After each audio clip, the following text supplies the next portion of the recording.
wound up putting a murder contract on me. Guys came to Ventura to kill me. Tell us about your rise to becoming a leader. People say, well, what do you do when you're a prospect? And basically, you do any goddamn thing they ask you to do. Were you able to run the Hells Angels from prison? Warden told me, I know who you are. He goes, I know you're leader of the Hells Angels. What was the world's perception of motorcycle clubs at the time? If you had tattoos, you had to get a club tattoo within 7 days. How dangerous was it truly to be a leader of the Hells Angels? Today's guest is George Christie, once one of the most powerful leaders of the Hells Angels, now a man on a mission to expose the truth about outlaw biker culture. From decades inside the club to walking away from the life, George has lived through the power struggles, betrayals, and dangers most people only see in movies.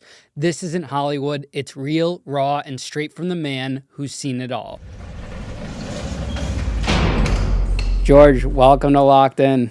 Well, it's a pleasure to be here. Yeah, thank you so much for having us. Well, thank you for considering me as a guest. It's not often you run into a fellow felon. Yeah, well, I appreciate you invited us to your home out here, and we're set up right now at your office space where you record your stuff. I do. Yeah, this is it right here. Yeah, and I want to, at the top of this episode, plug in your website, tell people where they can get you have 3 books. You're working on the 4th. You have a great YouTube channel. My 4th book's actually just completed, Crossing the Rubicon. It's kind of my personal insight into leadership in the Hells Angels and the inner politics of the leadership of the Hells Angels, and then ultimately my decision to leave, and why I left, and why Sonny and I had that terrible battle for years. Mm-hmm. And you got a great Instagram too with all the old photos. It's so cool that you saved all the photos. Well, it's interesting. People accuse me of probably being self-centered. Where did you get all these photos of you? But the photos are from over the years people took of me and sent to me, and it just happened to be in the media a lot. I wound up when Sonny got cancer. Irish O'Farrell, Oakland guy, former Los Angeles Hells Angel with me. We became the spokespeople for the club. Sonny didn't want to talk anymore because he had his voice box cut out, and got a lot of exposure, and unfortunately Irish was killed in the late 80s, and Sonny went to jail, and then it was kind of just me by myself. So, I got a lot of not necessarily wanted publicity, but I got a lot of attention, not only from, the public and the media, but law enforcement started focusing on me. Back then, did you ever think it would evolve into this, like having a full second kind of act of life doing, I know social media wasn't a thing, but just talking about it? Well, no, and, I'll tell you really what prompted me to do it was Sonny made a lot of allegations that weren't true. When I left, he, went on a character assassination of me. In 2011, I went to the meeting. I said, look, I've had enough of you guys. We've become the people we rebelled against. I don't want to do this anymore. And turned in my patch, and I said, anybody's got anything to say it now. I'm leaving. I left in what we call good standing. And within a couple of weeks, Sonny started this character assassination of me, accused me of perhaps cooperating with law enforcement. Anything you can imagine, I had done it at one time or another, according to him. And I thought, you know what, I'm going to set the record straight. So I started recording ideas on things. I started writing my books. Went to prison, of course. I got indicted in 2011. Immediately after I left, I think the feds thought this is a great opportunity to get this guy on board with us, which I had no interest in doing. And, they told me, well, there's a murder contract on you. And I basically said, look, I'll take my chances on the street, guys. I got along this far by myself. I'm going to continue on my own. Wound up going to prison in Texas, and then while I was in Texas, the History Channel started contacting my daughter, who's kind of my attorney, manager, whatever you want to call her. And I thought they were joking at first. They said, no, we want to do a 6-episode series on your life and your perspective of the outlaw world, if you will, and it worked into something really good. Outlaw Chronicles. It's I'm surprised you haven't seen it. It's you really should check it out. I think you'd enjoy it. Yeah, definitely. And I was in prison for 3 years, so didn't get a chance You to didn't get a watch. I'm chance still to do catching up on watching stuff. Sure, yeah, and you did Fed time as I did Fed time, yeah, 3 years. Yeah, I did twice. I did a year in 1986, 87. I was indicted for, they said I ordered a murder, so I had murder for hire and conspiracy to commit murder. Beat that case. I took that all the way, beat it. Then again in 2001, I was indicted, a 59-count state racketeering charge. Collapsed kind of under its own weight. Cost me a year in solitary confinement. They had me isolated from everybody at the Ventura County Jail. And then again, after I left the club, within weeks after I left the club, I was indicted in 2011, an 8-count indictment. The last 3 counts were mandatory minimums of life, which you're probably familiar with, having been a federal target yourself. Mm-hmm. Where'd you grow up, George? I grew up here in Ventura. I was born here, grew up here. I spent a little time in Anaheim, around Disneyland, Knott's Berry Farm area, and then came back to Ventura. The ironic thing was I started getting in trouble a little bit down in Anaheim. I didn't happen to be with them one particular day, but the little crew I hang out with stole the car and were joyriding it, and everybody got arrested. I was standing out in front of the house, actually, with my mom doing yard work. She made me stay home that day, and they had stolen the car and then drove by my house, tooting the horn, yelling and screaming my name. They were in the car they'd stolen. And they all wound up going to juvenile hall. My mom and dad decided we're going to get out of here. We're going to move him up to Camarillo, California, billed as one of the safest cities in the United States. And within that city, there was an outlaw motorcycle club called the Question Marks that were friends and participants in the 1% world of the outlaw motorcycle clubs. And I kind of gravitated towards them, and I wound up writing as an independent with, rode with Question Marks, the Satan Slaves, the Monterey Losers, and whatnot. And then ultimately I ran into the Hells Angels up in Kern River, and I became a Hells Angel. What did your parents do for work? Restaurant business. My dad had 3 jobs. He was a truck driver, a bartender, or a chef. And probably walked off more jobs than he ever held. The guy would just quit at the drop of a hat. Very independent guy. Grew up kind of in poverty, poor. He passed out sample bottles of a new cleaning solution that was coming out on the market. And you may not recognize this name. We were talking about off camera about you being younger than me, but it was Mr. Clean. You ever seen the household cleaner, Mr. Clean? With the guy holding the bottle, bald guy, the blue the thing? genie guy, and he was passing out free bottles. I remember that job because I went with him out walking around. He was putting the bottles on the doorsteps, $3 a day.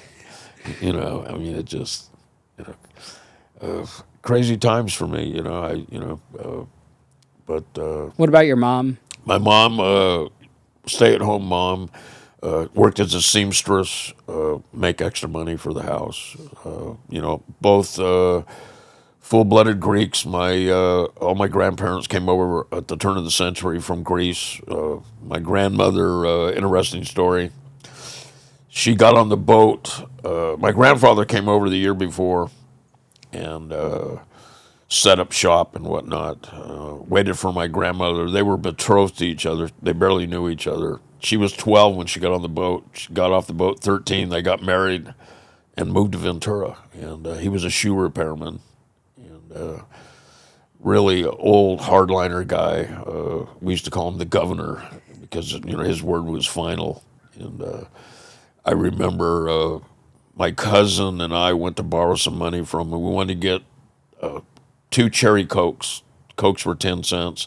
And then we would talk the guy into shooting some cherry juice in it. So we created the cherry Coke from the pharmacy on the corner. And I remember us arguing. You ask him. No, you ask him. We were going to borrow 25 cents from him, 20 cents from him. And don't remember. I think I'm the one that wound up asking him. I went in there, and Papu's grandfather in Greek. I said, Papu, we need to talk to you. So he stopped. He was building some shoes or repairing some shoes. He stopped, and we said, what do you need, And I said, we want to borrow some money. And he got that stern look. He stared at us. Put down his mallet, picked up his rag, wiped his hands off, and he reached in his breast pocket and pulled out a little book, flipped it open, and he goes, I can't do it. He goes, you still owe me 25 cents. We had borrowed 25 cents from him weeks earlier. So, that's kind of the traditional Greek family I grew up in. I was the only child, so our family was very small, and I don't know if my mom couldn't have any more kids. Things like that you didn't discuss with your parents back in those days. If another kid came, he came. If he didn't, it was just the way it happened. How would your parents have described you back in that time frame when you were a young teenager? I know you said you got into a little trouble, but if we had them here, what would they say? Georgie always had a mind of his own. I was known as Georgie, My mother's name was Georgia. My father's name was George, so we dubbed ourselves the 3 Gs. And, just a very close-knit family.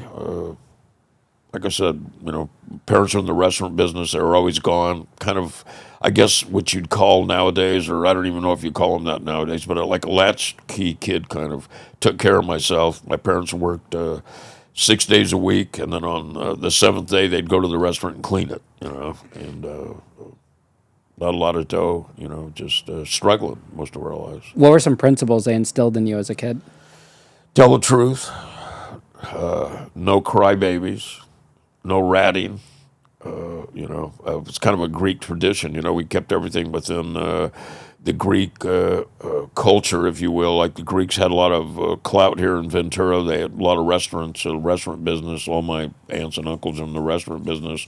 But they had a group that the men belonged to called the HEPA, and the women had the Daughters of Penelope.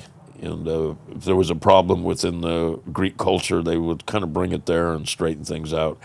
I remember that my grandfather, here's a guy that no education whatsoever, never went to school. I mean, never had a formal education in his life at all. My dad went to 6th grade, I think. But my grandfather worked at this repairing shoes, and I tried to talk him into teaching me the shoe repair business, and really a profound statement from him was, in the future, Georgie, people will throw their shoes away. They won't take them to a shoe repairman. And I just thought that was just ridiculous, But, I mean, he had enough foresight to see that, shoes would come and go, if you will.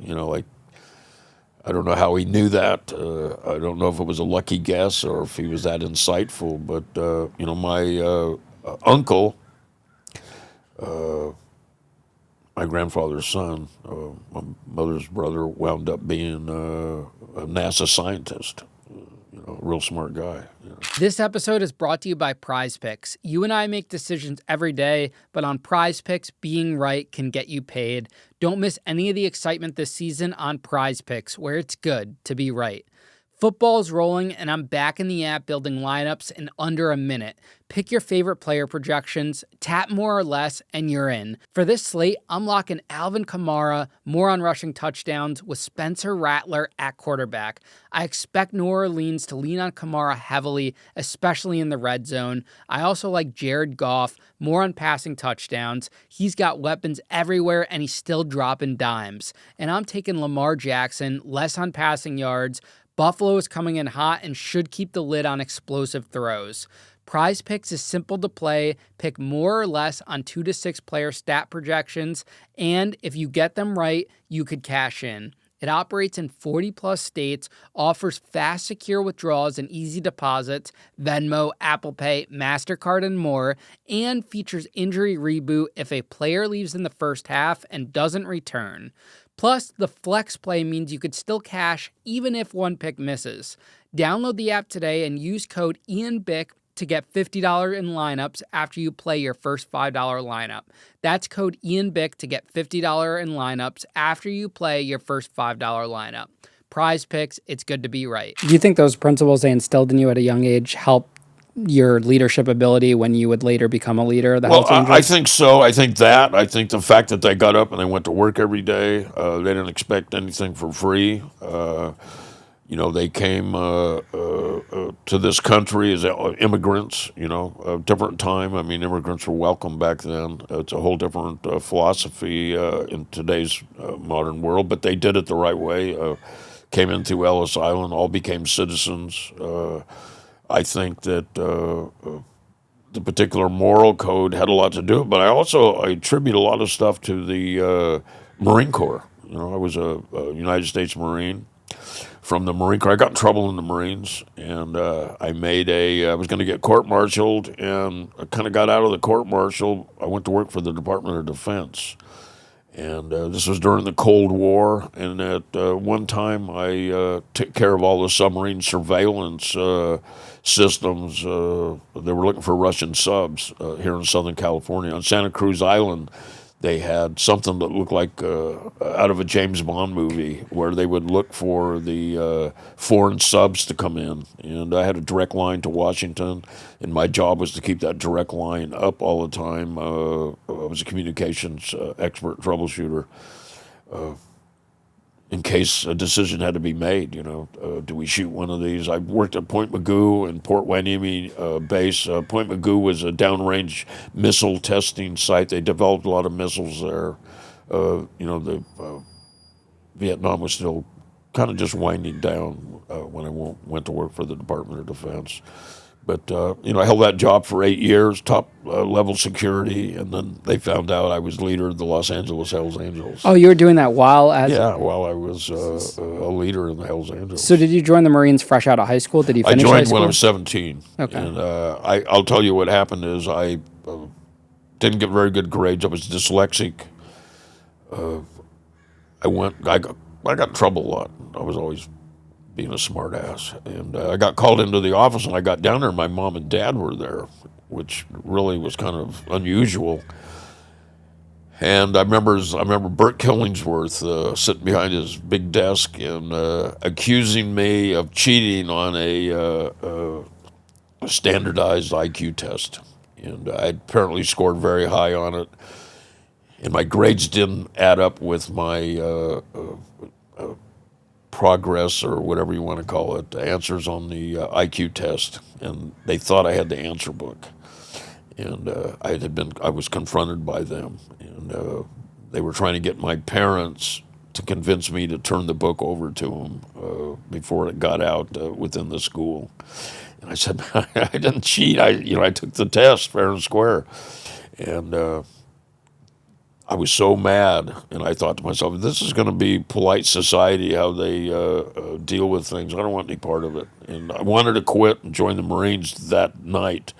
And I made a deal with my dad and mom. I was 17 at the time. I joined the Marines, but the caveat was I had to finish high school. And so after graduation, I took off to Marine Corps boot camp. How did they feel about it, your parents?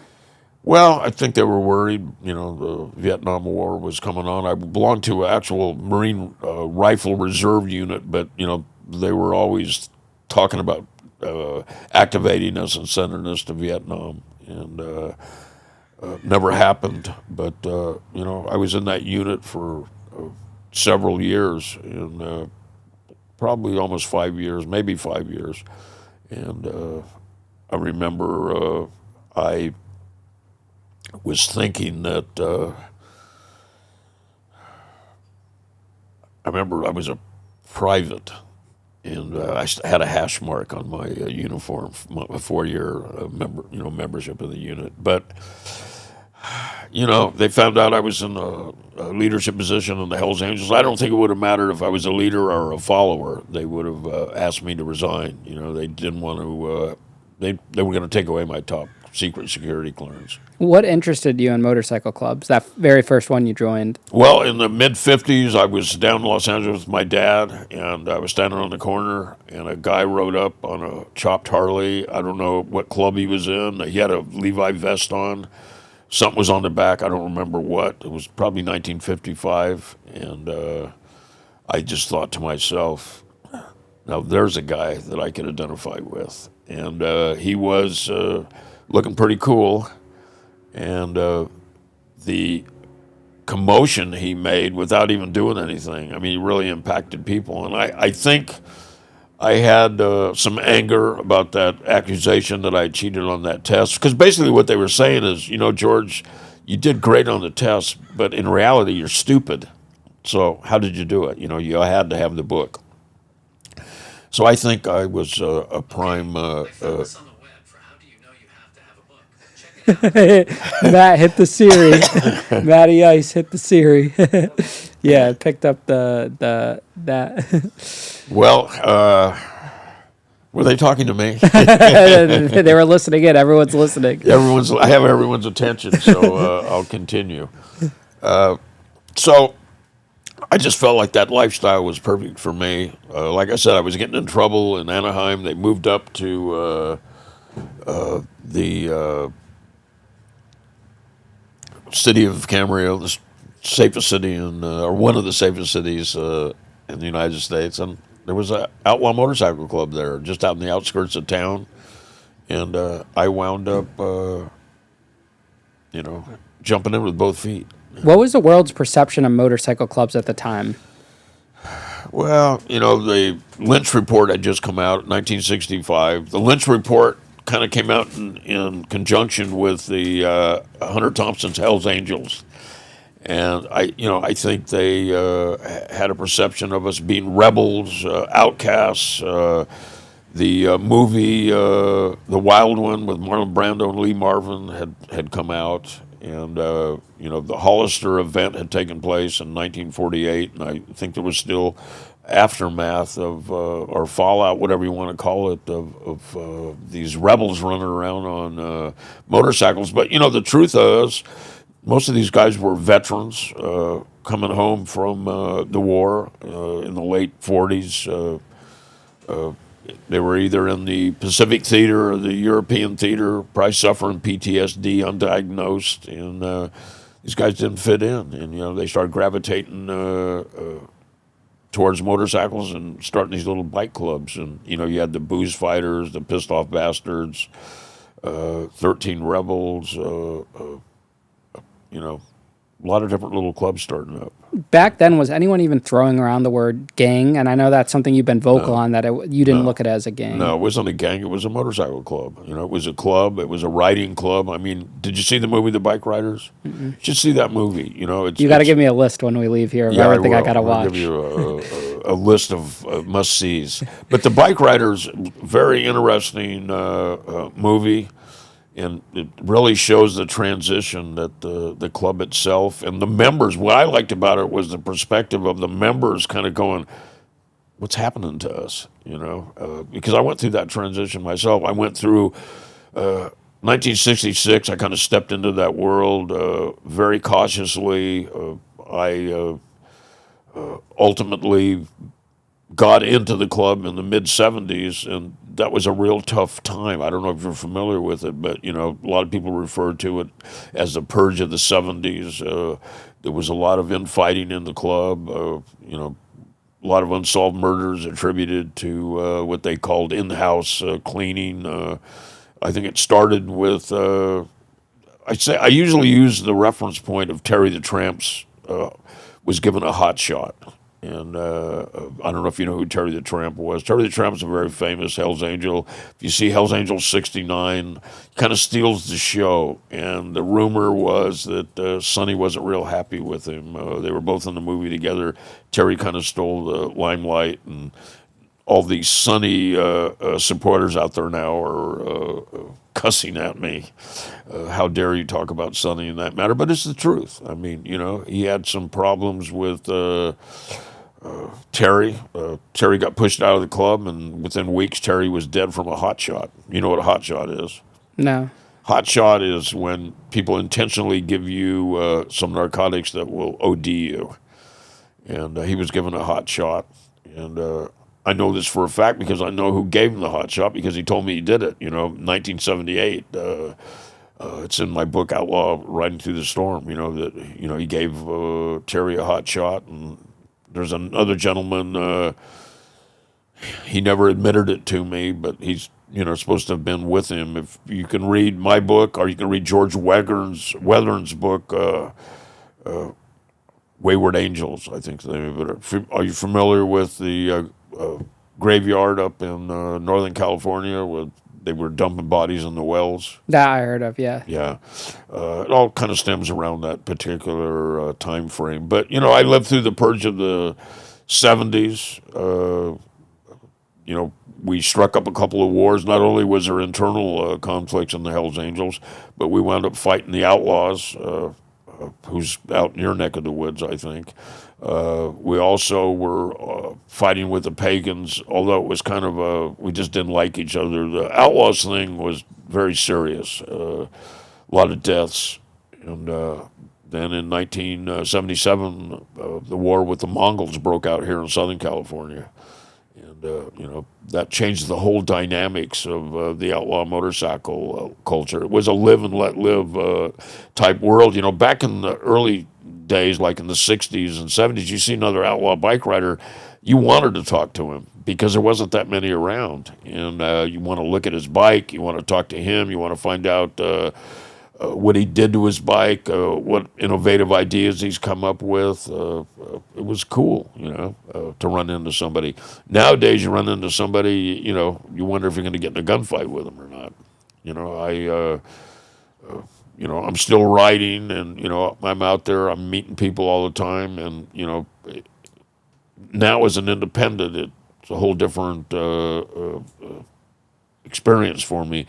But when I was an active member of a club, I mean, you didn't know if you had a problem with these guys or if they had a problem with you. Where do you think that hatred stemmed from with rival motorcycle clubs? Well, I think a lot of it goes back probably to primal instincts and DNA. I think basically man is aggressive or an aggressive animal. And I think that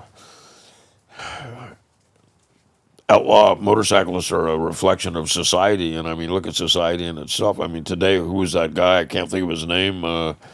He was assassinated. The outspoken guy. Charlie Kirk today. Yeah, Charlie Kirk. He was killed today, and when I heard he got shot, and I heard he got shot in the neck. I mean, I lost a member that got shot in the neck. You get shot in the neck. I mean, it's probably not going to make it. Yeah. I just think there's a lot of opinionated people in the world today, and they resort to violence.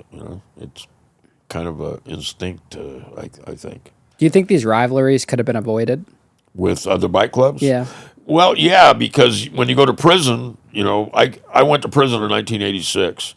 And when I went to prison, we were fighting the Mongols. We were fighting the outlaws, fighting the pagans.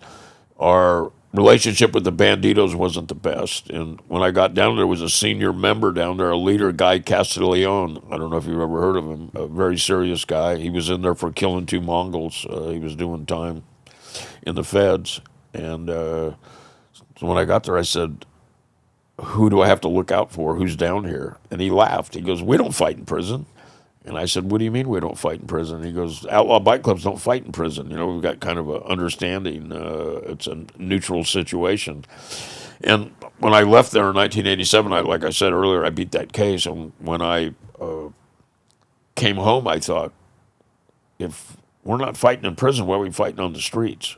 And I kind of, pursued a path of peace, if you will. And it's not a very popular path in the outlaw motorcycle culture. People perceive it as being weak. You're always being tested by other bike clubs and within your own club at times. So it wasn't a popular position to have, but I did have it, and I pursued it for years. Was it hard to get patched in to go from that first motorcycle club to the Hells Angels? Well, I never was an official question mark. Later they made me an honorary member. I have a question mark patch hanging in my house. The Satan Slaves, I became very close with them.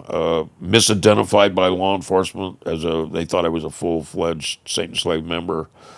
And then ultimately prospecting for the Hells Angels and then being accepted. It was a long process. I mean, it was a 10-year journey from stepping into that world as an independent and then becoming a Hells Angel. I mean, it certainly could have done it a lot faster, but I was out sort of making my mark, if you will, and I kind of came into the Hells Angels already kind of had a street reputation, if you will. What was the process once you joined? Well, the process is jump in with both feet, and people say, well, what do you do when you're a prospect? And basically you do any goddamn thing they ask you to do, and people think that it ends once you make member, but really it's just kind of the beginning. It's like studying martial arts. You become a black belt. People think, oh, he's a black belt now. Well, when you become a black belt, you're really just kind of learning the trade, if you will. It's the same thing in the outlaw bike world. You become a member, and you just kind of getting your feet wet and learning the ins and outs. There's different routes and different things you can get involved in. You can get involved in the party scene. You can get involved in the drag racing scene. Or you can get involved in the political scene and climate of the bike club you join. And that's kind of what I did. I jumped in the political arena, very treacherous, and I found out real quick that it was a very permanent, it was dangerous. What were the core principles of the Hells Angels? Well, initially it was a live and let live type of posture, but as the club evolved, more and more rules, were being instilled into people, and it became ridiculous. I think what in any type of organization you're in, what you really need is a set of high morals, if you will, and people might think outlaw biker with morals, But you have a code of a morality code, and you stick by it. You don't change it to suit your own needs. And I tell a lot of people ask me, they write me and go, what's the one piece of advice you'd give me as a leader in a bike club? Like, somebody becomes a leader in a bike club and they write me and they want to know my best advice. My best advice is don't let yourself become bigger than the position you hold. And I find that not only is that with in the outlaw bike club, it's in politics, it's in corporations. People become bigger than the position they hold in their own mind, and they lose sight, and they may have a true north, and they seem to get off compass over the years. I mean, the prison is full of people that kind of got off kilter, if you will. And I'm certainly not, I've done 3 prison terms myself. I'm not judging anybody. I'm just saying that it's easy to get off course, if you will. The spirit's strong, but the flesh is always weak. What were the requirements to being patched in? Like, were there certain people not accepted in certain trades? Yeah, a lot of people got run off. It's a tough world. The outlaw bike world is a tough world. You got to think on your feet all the time. You always hear, oh, they're a bunch of dumb bikers. No, there's some real smart guys that are involved in motorcycle clubs and motorcycle politics. You have to be kind of on your toes at all times. It can be very treacherous. It's very territorial. People are offended. You stop in somebody's, another bike club's town to get gas. They may be offended by it. It's a tough world. Why were certain races not allowed in the Hells Angels? Well, it's interesting. That subject comes up all the time. And first of all, the Hells Angels took on the prison politics color line, and you coming out of prison, you know exactly what that is. I found it stronger in the state prison than the federal prison. I don't know. You've never been to state prison, but No. did you find it prevalent in the federal system? So what I've realized, that it's more state based in the federal system on the lower security prisons, and then when you get hired, that's some racial, but it more depends on like the gang. But I have interviewed a lot of people where you have that cliche, you sit with your own kind. Like Right. when I first got there, I went to the table with the whites. Right. It's not because I was racist or anything. It's just because That's where you go. that's where you go. Yeah. And people will say that's racist or this and that, and the Well, reality perhaps was, it is, but the reality of Yeah. it is they're not in prison, and you they're don't not have a doing the choice. time. No, Yeah. you're absolutely if I went right. and sat at a black table or a Spanish table, They go, "What the fuck you doing here?" exactly. Yeah, and I think that people want to say, "Oh, the Hell's Angels are a bunch of racists." There were black members in the '60s. There was a black member in Sacramento. I think there was a black member in Frisco, and I believe there was a black member in San Bernardino at one time. I know there was a black member in Canada for a while, and the prison color lines were very prevalent. People started going to prison in the '60s, late '60s, and people came back and they had that prison politics in their head. And I never understood it till I went to prison in 1986, and I came back and I had a whole different perspective of how some of the guys that were coming back from prison were thinking. It's a different mindset in prison. It's not the same as society. In prison, if you, I'm going to give you an extreme example.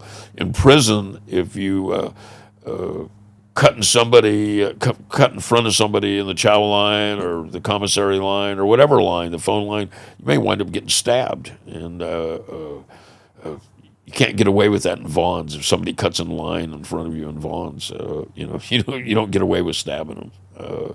So there's different morality issues.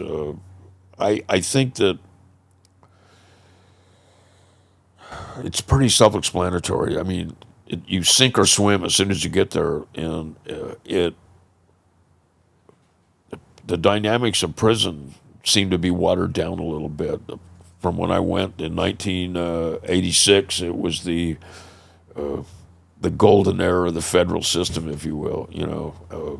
When I went to prison again in 2013, I went to Texas. I was in Terminal Island in the 80s, and in 2013 I went to Texas, and it was overcrowded. The food sucked. When I was in prison in 1986, on Saturdays and Sundays, it was eggs to order. You could tell the cooks what you wanted, and it was a big salad bar, 6 or 7 different types of drinks. There was a lot of people probably saying, "Why are we feeding these criminals like that?" And that's probably part of the reason the dynamics of things changed. I worked in the kosher kitchen, which was probably the best. I was the first non-Jew to work in the kitchen. Ultimately, I wound up being in charge because I knew the kosher cooking rules. My dad was in the restaurant business. I grew up in a delicatessen, kosher delicatessen, so I knew what the kosher rules were. But that was you wanted to get on the kosher food line because how the quality of the food. In 2014, the kosher dinners were frozen. They were heating them up in microwaves and giving them to the Jewish prisoners.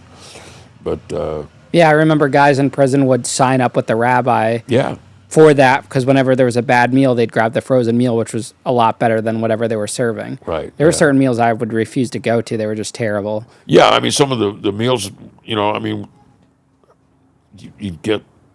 I remember at Terminal Island, you'd get 2 big giant pork chops, steaks. They would have seafood. They'd have sometimes 4 or 5 dressings for the salad. They had a salad bar. I had that too, and Yeah. I was shocked. And Yeah. there was dessert options, Yeah. pudding, Jello, Yeah.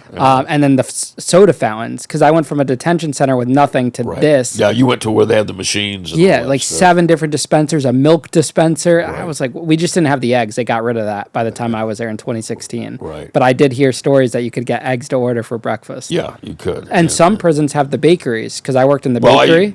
every Saturday and Sunday they would do giant cinnamon rolls, and you could smell them on the prison yard. Man, you knew it was Saturday morning because you wake up to the smell of the cinnamon rolls baking. I mean, we had a theater. You go in there and get popcorn and watch a movie. A righteous theater, And I remember when I was the first non-Jew to work in the kosher kitchen, I had to go get okayed by the rabbi. And I mean, the prison, the warden told me they were going to put me in charge of the kosher prison and the kosher kitchen. And he actually said, I know who you are. He goes, I know you're leader of the Hells Angels. And he goes, do you think you can run 25 Jews for me? I mean, it may sound racist, but I mean, they had a lot of trouble in the kosher kitchen because all the people were selling the meat. It was all King David meat, blessed by the rabbis. It was the top of the line food, and they were having a lot of theft in there, and I had to stop all that food thievery, if you will. What about women in the Hells Angels? Was Well, that there a were thing? women in the Hells Angels. Mother Ruth, Garbage Head. These are some of the gals back in the 60s. I'm going to blame that on Sonny. Sonny pushed a lot of he pushed not a lot. He pushed them all out of the club. In the mid-'60s, the club kind of went through a transition. If you look on my Instagram, you'll see women, Hells Angels, women with the Hells Angel patch on.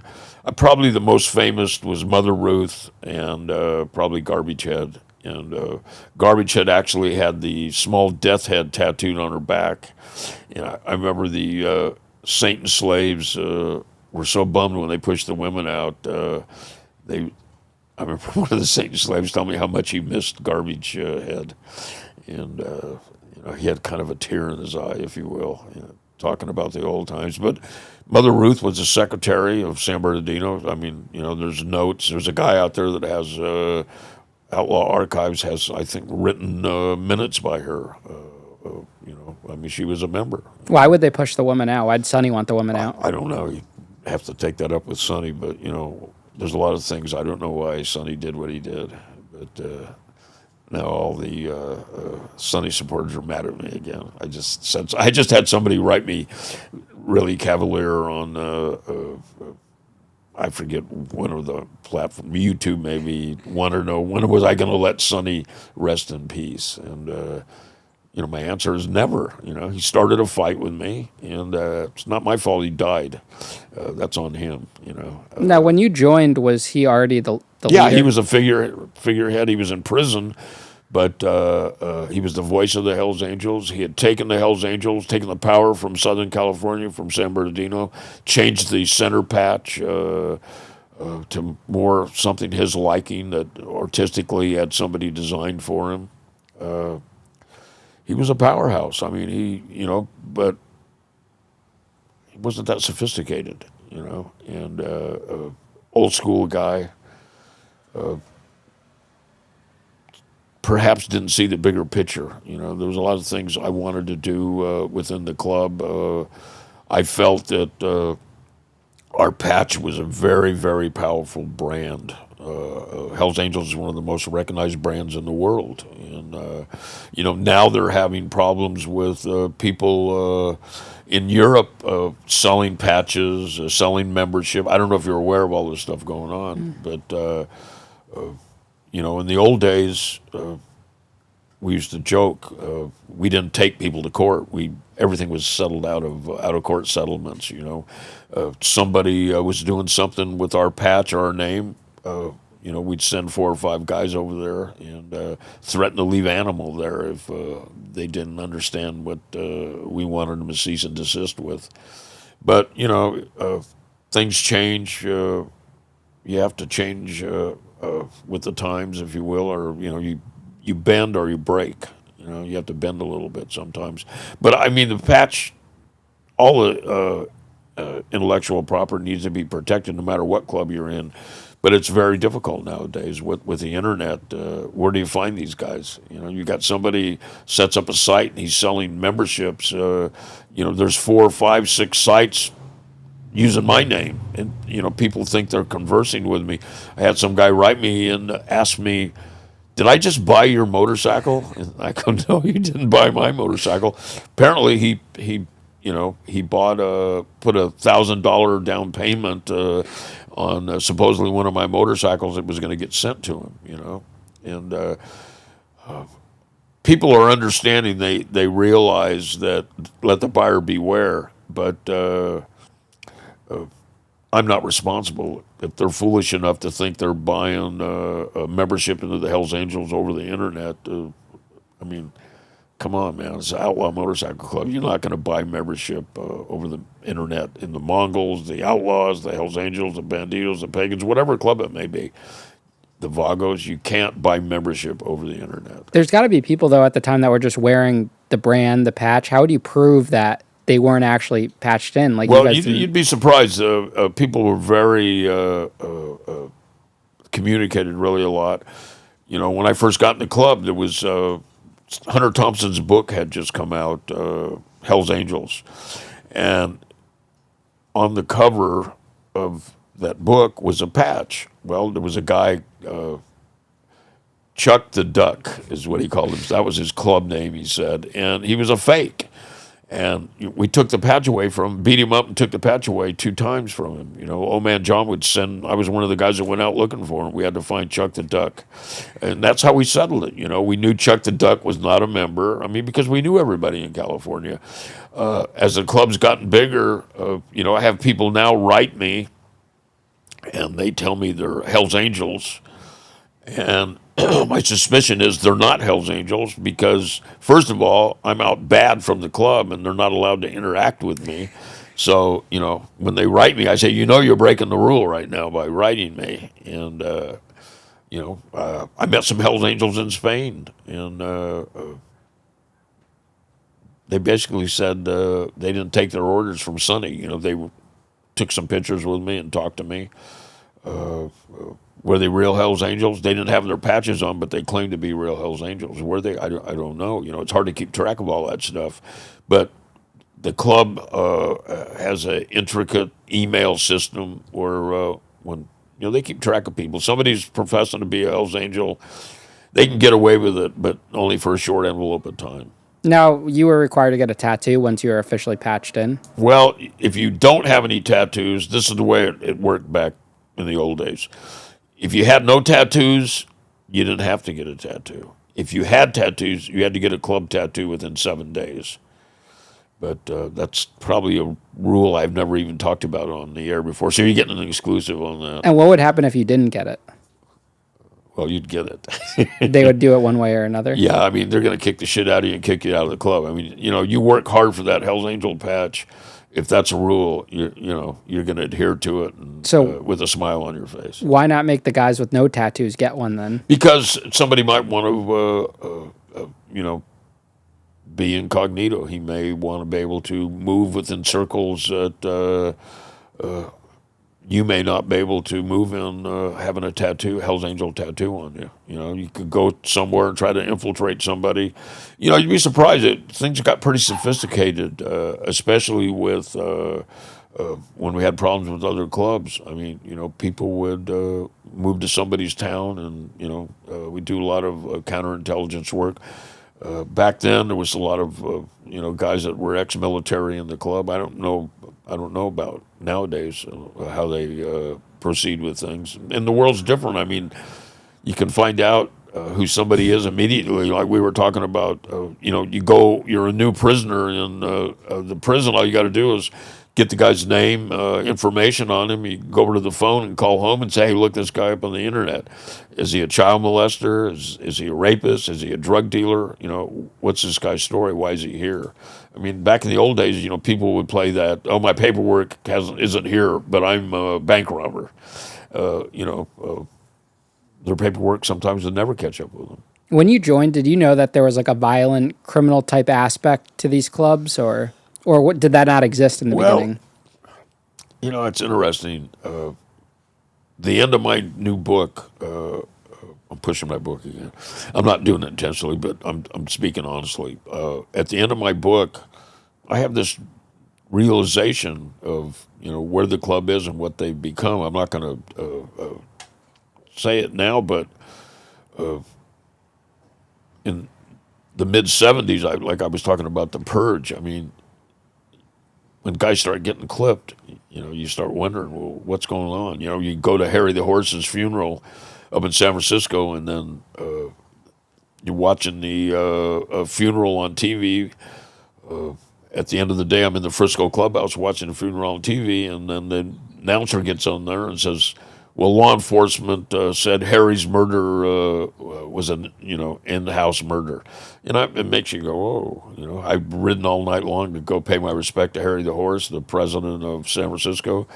And then there's suspicions that he crossed the wrong guy and, you know, somebody from the club killed him. I mean, stuff like that's kind of hard to take, you know, especially when you're instilled it's a brotherhood and it's all about writing and whatnot. It's something you have to come to terms with, and you either come to terms with it and try to weave in and out through that culture, or you walk away. I wasn't about to walk away. I mean, I got involved and I stayed till 40 years later almost. Tell us about your rise to becoming a leader from Well, when you joined. Old Man John was the president in Los Angeles, and Old Man John started having a beef with Sonny, and we started fighting the Mongols, and Old Man John stepped away and turned the charter over to a guy named Ray Glore, and Ray was not a leader, and within months he was murdered. Another what they call in-house cleaning. I went to John. I said, John, you gotta get back involved in the political arena here. You know, the charter needs you. Los Angeles, it was a big charter, and we needed him. We needed his type of leadership. And he said, okay, I'll do it with the caveat, you're my vice president. He goes, you ready to do that? And that's kind of what launched my political career. And I started getting involved in the politics. Ultimately, John didn't want to attend the meetings, and I started making all the meetings, and I became the voice of the Los Angeles Hells Angels. And one afternoon, Old Man John told me, he goes, you know what, this is a young man's game. He goes, I'm stepping away, you take over. And, you know, probably by the end of 1977, I was Los Angeles Hells Angel president. How old were you at that point? Late 20s. And you were still active with the Department of Defense? I was. They were flying me out to the islands, and I was working on all that secret communication stuff. And they found out that I was a leader in the Los Angeles Hells Angels, and they said it's either us or them. And which was no decision for me. They go, you're going to have to make a tough choice here. It was no tough choice at all for me. I mean, I was completely immersed in the Hells Angels, 100%. Taken me 10 years to get there, and I wasn't about to give it up. And I walked away from the Department of Defense. How are the other people in the club feeling about you working for the Department of Defense while you were rising the ranks? Well, nobody really said anything. You know, later, I know, after I left the club in I think 2012 or 2013, Sonny said, well, if I'd known he worked for the Department of Defense, he never would have even gotten the club, which is it's ridiculous. I mean, you know, what the hell's that got to do with anything? It should have enhanced my ability to lead, you know, having worked for the Department of Defense and understanding the politics, if you will, of conflict. anyways, I'm being a smart ass now. But What did your parents think about you joining the motorcycle club and working your way up and leaving the military? well, mixed emotions about it, but they were 100% on board. My mom and dad, I introduced something new. I write about it in this new book. Started having meals at the runs. This was something that I introduced, and my dad was a former CB mess cook. Cooked for thousands of guys. So cooking for 300 or 400 Hell's Angels was nothing for him, and he wound up cooking meals for us and coming to the runs. And my parents, became participants, if you will, in a sense. Now, once you became a leader, what's a day-to-day look like when you're the active? Well, it as I got deeper and deeper into the politics, my whole world and my whole life was based around the Hells Angels. When the war broke out with the Mongols, it was very, I was away a lot, worried about my family. I mean, we were on like a full-scale war. I mean, people were getting blown up, people were getting shot. We didn't have any casualties in the Hells Angels till the early 80s. Fat Ray was killed by the Mongols in San Diego, and that was really our first casualty. But, like the first 6 months of the war, there was like 6 murders within 6 months. I mean, it was bombings in Southern California, machine gunnings, people getting machine gunned off their bikes. And, these were not the Hells Angels, these were, the Mongols. But it was tense, couldn't go anywhere without getting stopped by the cops, harassed by the cops, photographed by the cops. I'm sure you've experienced a lot of scrutiny. You know what it's like when they're scrutinizing you. They're going through everything and anything they can get their hands on, anything they think is some sort of evidence or support for their theories or allegations or whatever they may be. We had in 1979. We had that Robert Mueller who went after Trump. He was the U.S. attorney in San Francisco on the RICO case, and they failed twice. And ultimately, he said, "We're not going to retry these guys." And that may have been because we didn't have a central leader. Sonny was certainly a de facto leader. I became a de facto leader. When Sonny went to prison, but as far as an official leader, we didn't have one. I think it worked to our advantage in the courtroom. I think on the streets, it worked perhaps as a disadvantage because, you go to talk to Taco from the leader of the Outlaws, who has the ultimate say, and, you go there and you negotiate something, and then Taco goes, okay, let's do it, and shake hands. You go, well, Taco, I got to take it back. And then I would have to go through like almost a 90-day process of presenting it, waiting for an answer onto whether the club approved of it or not. I wound up innovating like phone calls. I'd bring something up in the meeting, and by Wednesday we had to have a vote throughout the United States so I could get back to whoever it may be, Taco or George Weggers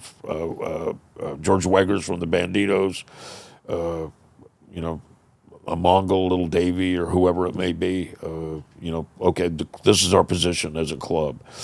The leadership responsibility. I mean, it's tough because being a peacemaker, you're trying to make peace.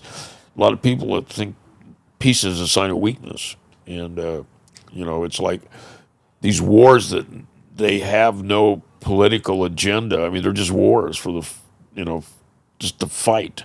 They're like a train with no destination, and it just didn't seem prudent to me, and it just didn't seem smart to me. Why would you fight a club just for the sake of fighting the club? Certainly, we had issues, and it was time to resolve the issues. There were people in both clubs that had no idea why we were fighting. You could ask people. I'd ask people in the meetings. That was part of my sales pitch, if you will. I'd say, who in here knows why the Outlaws and the Hells Angels are fighting? And, not that many people remembered. When these wars broke out, did you ever start to think, this isn't what I signed up for. Like, I came here to ride. Sure, yeah. I mean, of course, I signed up to ride and party and have fun, but I'm also loyal and dedicated. And it's thought, do I walk away, or do I? And I think it goes back to my culture. Do I walk away, or do I try to resolve it? And I'm a guy that, if I have a problem with somebody, I try to resolve it, and that's what I did. We had a problem with the Mongols. Let's resolve it. We had a problem with the Outlaws. Let's resolve it. We had a problem with the Banditos in Europe. Let's resolve it. And that was my motivation, and that was my end goal. I think I was somewhat successful in the '90s.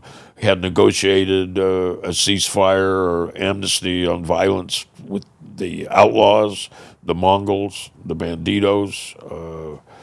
Never had much luck with the pagans, but did talk to the pagans a few times, and the talks seemed receptive and great. It was like Sonny had some sort of personal trip with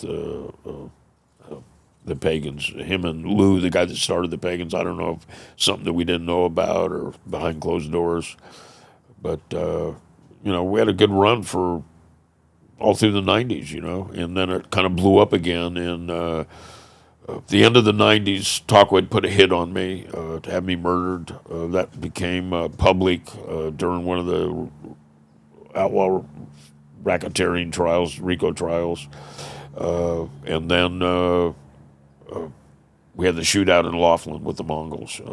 We'd had pretty much a live and let live attitude. The idea was you go into a gas station and the outlaws were there. We stay on our side of the pumps, they stay on their side. Same thing with the Mongols, same thing with the Banditos. But I don't know what happened. I was not allowed to go. I was on high control probation from that state racketeering case. They wouldn't let me go to Laughlin. You can see the video footage of it. A bunch of Hells Angels went down to Harrah's because the police told the Hells Angels standing out in front of the Flamingo, your brothers are down at Harrah's and they're outnumbered, 100, there's only 30 of you guys down there or whatever, 6 of you guys, that's what they said. And everybody jumps on their bikes and went down there. And, one thing led to another. And have you seen the footage of the fight? It's you can see Cal methodically shooting at people on the surveillance video. But it, all hell broke loose. And from there, I slowly saw it unwind. And like I said, in 2011, the night I quit the club, I went to the meeting and said, we're fighting wars. We're fighting the outlaws, the Mongols, the Banditos. And I go, now you want us to pick a fight with the Vagos. They were pushing on, the young guys were pushing on the Vagos. And, they got a good member killed. Jethro, the president of San Jose, got killed in a bar or a casino in Reno because people were pushing on the Vagos. And, I've known the Vagos since the 60s. I know these guys were not going to be pushed on. But, they didn't heed my words. I also said historically, if you read your history, when you run out of opponents to fight, we're running out of opponents. I go, you turn inwards. And at Jethro's funeral, 2 Hells Angels got in a fight, and one Hells Angel pulled a gun out and killed another Hells Angel in front of 5, 6, 7,000 people, at the funeral. So things were unraveling.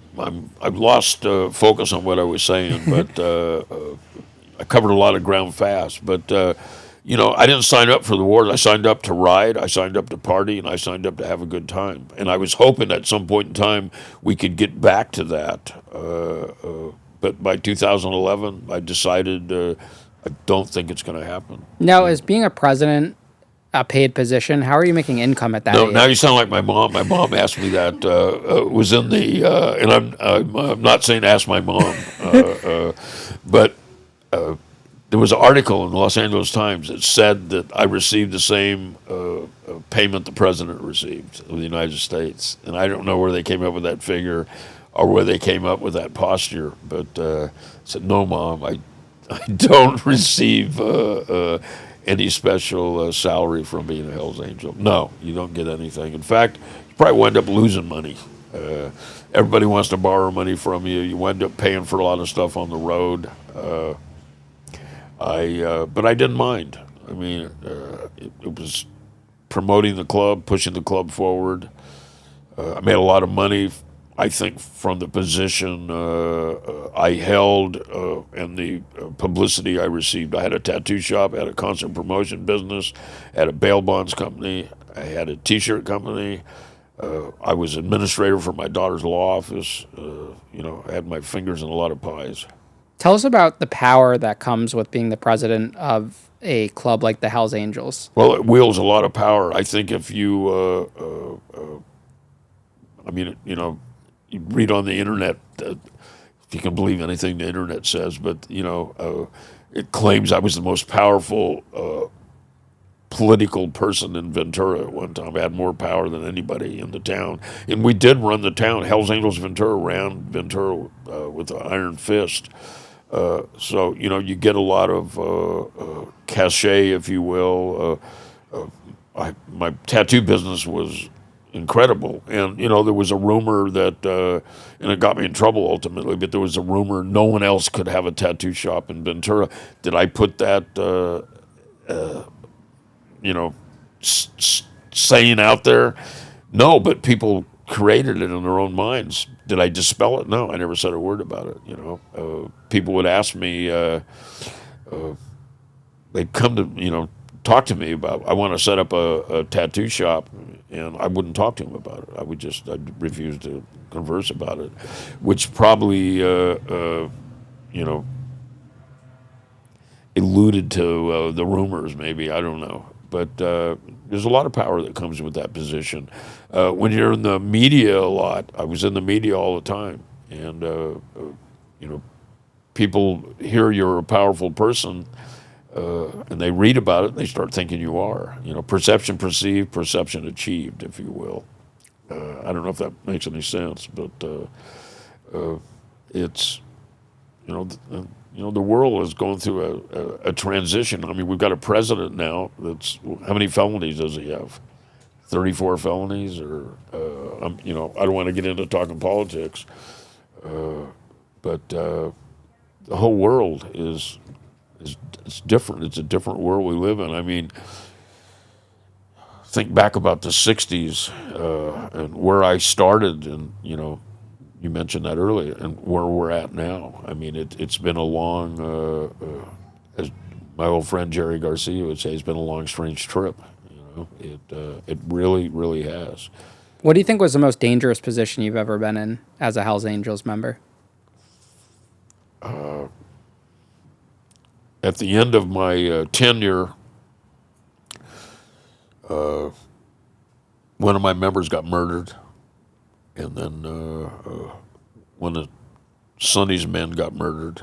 And of course, the rumor on the street was Sonny murdered my guy, and it was tit for tat. And I'm not embracing anything that was said. That was just rumors on the street. And but I think at that point in time, it was probably the most dangerous time. Josh, young member from Ventura, got killed. Sonny's right-hand man, Hoover, got killed. It was tough times. Sonny and I were fighting. Sonny thought the club belonged to him. My position was I belonged to the club, and I was there to serve the club. And I think that comes from serving the Marine Corps and then serving the Department of Defense. They were in charge. I worked for them. I was a representative of them. Sonny really had it's my ball, and I'm going to run with it attitude. And does that make him a bad guy? No, just part of his personality and composition. I mean, he was a tenacious guy. Tell us about that first criminal case against you as the actual leader. Well, in 1984, the ATF started spreading rumors that we were going to supply weapons to terrorists, and that really concerned me. I went to the OM. I said, "Hey, look, man, this is the rumor." I said, "We got to get in front of this. We must control the narrative on this." I go, "We need to support the Olympics, and what I'd like to do is find a way for us to do that. And Tiny from SFV and I came up with the idea that we could run a kilometer in the Olympic torch relay. We did that. Once we were accepted, I became very vocal. I said, not only are those rumors false, I said, but we're going to participate by showing, we're going to show our support by participating. And it just kind of took off like wildfire. You know, it was like man bites dog story. And it was all over the media. The ATF got really pissed off about it. The feds got pissed off about it. And next thing I knew, I was in a elaborate scheme to murder somebody that was an informant. And it wasn't my idea, it was the Fed's idea. And who was it was someone that was an informant? Tom Cheney was a former hang-around, and there was a Mexican mafia. I was friends with the Mexican mafia. Mike Eisen and I, one of the top-tier guys in the Mexican mafia at that time, were buddies. And I think they decided, hey, we'll use the Mexican mafia to get Christie in this conspiracy. So one of the Mexican mafia guys that was actually working as an FBI informant as well came to me and said they were going to kill somebody, and they were going to kill this Tom Cheney, who had been an associate of the Hells Angels. What they wanted was, you either pay us $10,000 or we're going to assassinate this guy. And I basically told him, I go, well, kill him. You know, if you don't like him and he owes you money, I go, I'm not paying $10,000 to you. And so they staged this murder in a prison in Arizona. They acted like they killed him and took him out in a hearse and tried to get me to basically talk about it. I never did talk about the aftermath of the murder, but I got arrested, spent a year in federal prison in Terminal Island, and took it all the way to the box, as they say. So they sent this undercover to try to get you to do a murder for hire, or they wanted you to greenlight the murders. We probably had 19 conversations. They only recorded 2 of them. They said that the other 17 conversations, the tape recorder wasn't working. The surveillance stuff they had on. And what they did is they kept coming back till they got enough incriminating stuff on 2 tapes. And, you know, I took the stand in my own defense. And, you know, I told the jury, I said, perhaps I committed a moral crime by not calling the police. But I go, the guy was a pimp and a drug dealer. What the hell did I care? You know? And apparently the jurors agreed with me rather than the government. They actually sent a note out to the judge. They wanted to know that they had gone so far outside the guidelines. They wanted to know if they could punish the FBI in any way. But the murder was a fake. It was a fake. There was never no murder, but they presented it initially in the beginning as a murder. So they charged you for murder, but murder for hire. But it was a fake murder. It was a fake murder. Yeah. That seems a little. Yeah, they were reaching. So if you were proven not guilty, why'd you still go to prison that first time? Well, because I had no bail. I was in prison for a year. Oh, they gave you no bail. No bail. That's when they first started the no bail stuff. They don't do that too much anymore. Pretty much like my last case in 2011, my bail was, I was shocked, it was only $250,000. My bail for the racketeering, I had to put up $2.4 million to get out. Now, I know people are very curious about this. You spend a year in prison, you get proven not guilty. Are you given money? Like, what is what happens? No. Yeah, you're giving your freedom back. But isn't that crazy? Like, it is crazy. You know, it's interesting. When Judge Wu sentenced me, my daughter was arguing, and my daughter said, you know, he spent 2 years on house arrest, and now the government wants to give him 3 years, and he goes, you want to send him to Texas for a year. So that would add up to 3 years. So the government got what, in essence, they got what they wanted. And I was being a smartass. I told the judge, I said, "Can I get credit for that year in 1987?" And Judge Wu he's a really interesting federal judge. He just laughed at me. You know, it was interesting. He gave the U.S. attorney a lecture the day. He basically kind of threw his hands up and he said, "This case is not what you want it to be, Mr. U.S. Attorney." He goes, You want this to be your career building case." And he goes, "But you don't have the evidence." He goes, "I know what you want." And he goes, "You're just going to have to come to terms with it." And I was sitting there really smug at the defense table. And he looked at me and he goes, "And you, Mr. Christie, God only knows what you've gotten away with the last 40 years. He goes, "I'd take this year in Texas and run with it." And so I wound up going to Texas for a year. We tried to get house arrest. No way was he going to give it to me. I'm trying to think how he described it. This is an in custody resolution. He goes, "You have to go in custody." So I wound up going to Texas for a year. Now, that first year in prison in the 80s, what was that like, especially as a leader of a Hells Angels motorcycle club? Like, a king. Was treated like a king.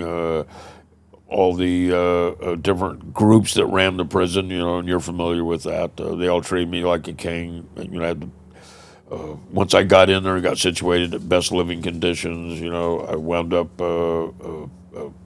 being the head of the kosher kitchen. Was friends with everybody. You have all the little different factions in there. I was friends with them all. Who do you ride with? Because is there an actual like Hells Angels faction in there at that time? Or you ride kind of with the bikers. You identify with the bikers. You know how you say, "Well, I'm sitting at the white table." I sat at it was a white table, but it was in Texas, but it was for bikers in Terminal Island. The Hells Angels and kind of that's where I met Michael Franchise and Rosario Gambino. I hung out with a lot of mafia guys in there. Oh, you were actually in prison with Michael? Yeah, Michael and I were in prison in the together. 80s? Yeah, 86 and 87 we were in prison together. He had just stolen like $10 billion with that gas scam. Rosario Gambino, are you familiar with the Pizza Connection? It's a big mafia case. He was doing 40 years, and it was a bunch of smaller criminal figures. Sam Sarantino, who was head of the underboss. He was underboss of the L.A. mob, who I had a previous encounter with in when the Jingles and Redbeard, the two Mongols, got killed in 1977. At their funeral, they had a double funeral, and at their funeral there was an explosion. And Sam Sarantino called the Hells Angels Clubhouse in Los Angeles, and he's the L.A. underboss. And he said, "Really, George, at a funeral?" And I said, "I don't know anything about that, explosion at the funeral," but it hot and heavy, crazy times, But it was really the golden era of, we had tennis courts in there. I think guys were even had a putting green. The weight room was incredible. Every type of weight machine and free weights you could think of, heavy bags. Like I said, there was a theater, all types of recreational things. It really was a golden age for prisons. I know Slave Louie was a Hell's Angel from San Fernando Valley. That had been a former. He's kind of a legend in the outlaw bike world. He was in there. He's having trouble with his wife, and he went to the warden and said, "I need to go home, man, and straighten some shit out at my house." And he goes, "You let me go home, I promise to come back, and I'll be back here within 24 hours. And the warden actually let him leave. He went home and handled his shit and came back. And I mean,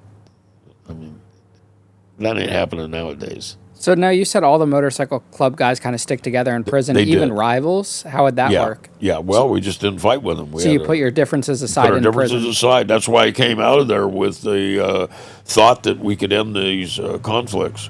That's so silly when you think about it. Ending the conflicts or fighting? No, fighting. I know, If you're I'd be able a to put, smart yeah, ass. if you're able to put your differences aside in prison, Yeah, I mean, it made no sense. That's when I came home. I go, why are we fighting on the street, but in prison we're getting along? I go, let's do it on the street too. I go, this is not productive, and I don't want to see any more Hell's Angels, outlaws, banditos, Mongols, or whatever they may be. I don't want to see these guys get in trouble. Let's end these wars. And it wasn't a very popular position. were you able to run the Hells Angels from prison, or how does that work when you're Well, in my prison? charter, but each Hell's Angel charter is pretty much autonomous. That's why the feds have never been successful with their racketeering charges. So when you get out of prison after that year, what happens? Do you just resume your position right I away? came back. I resumed my position. There was a couple of guys that had created some problems for me. I got rid of those guys and solidified my leadership position again, and moved forward. That was 1987. I came back. I didn't have another beef till 2001. Now, when you're facing a case like that, do a lot of people in the club count you out and think that's an unbeatable case and you're going down, and then they start to make arrangements and A lot push of you people out? do, and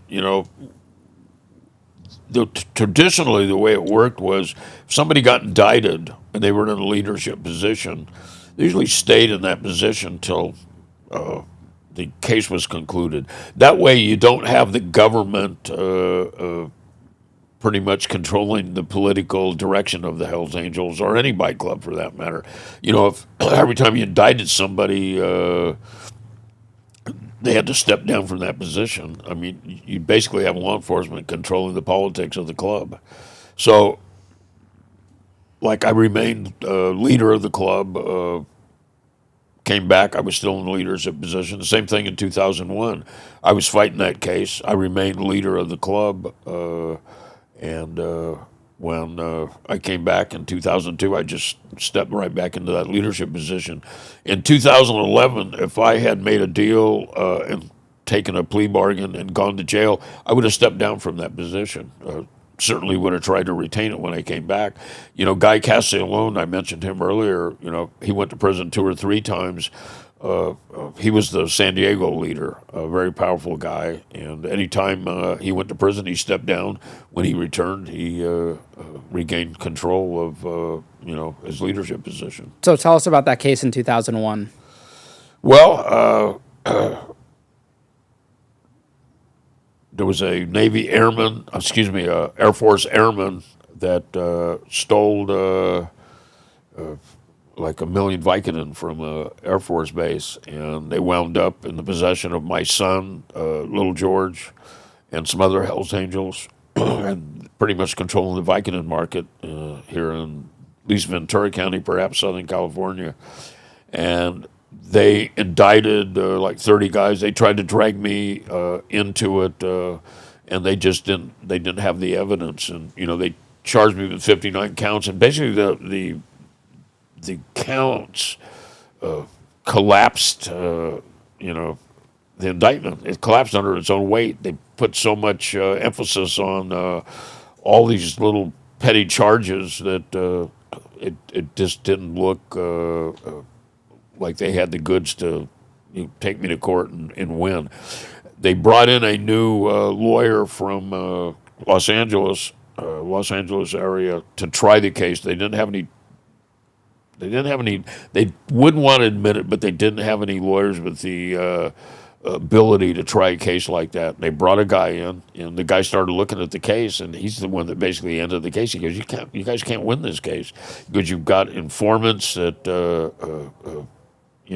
they're contradicting themselves. I think you need to offer the guy a deal," and they offered that was the deal they offered.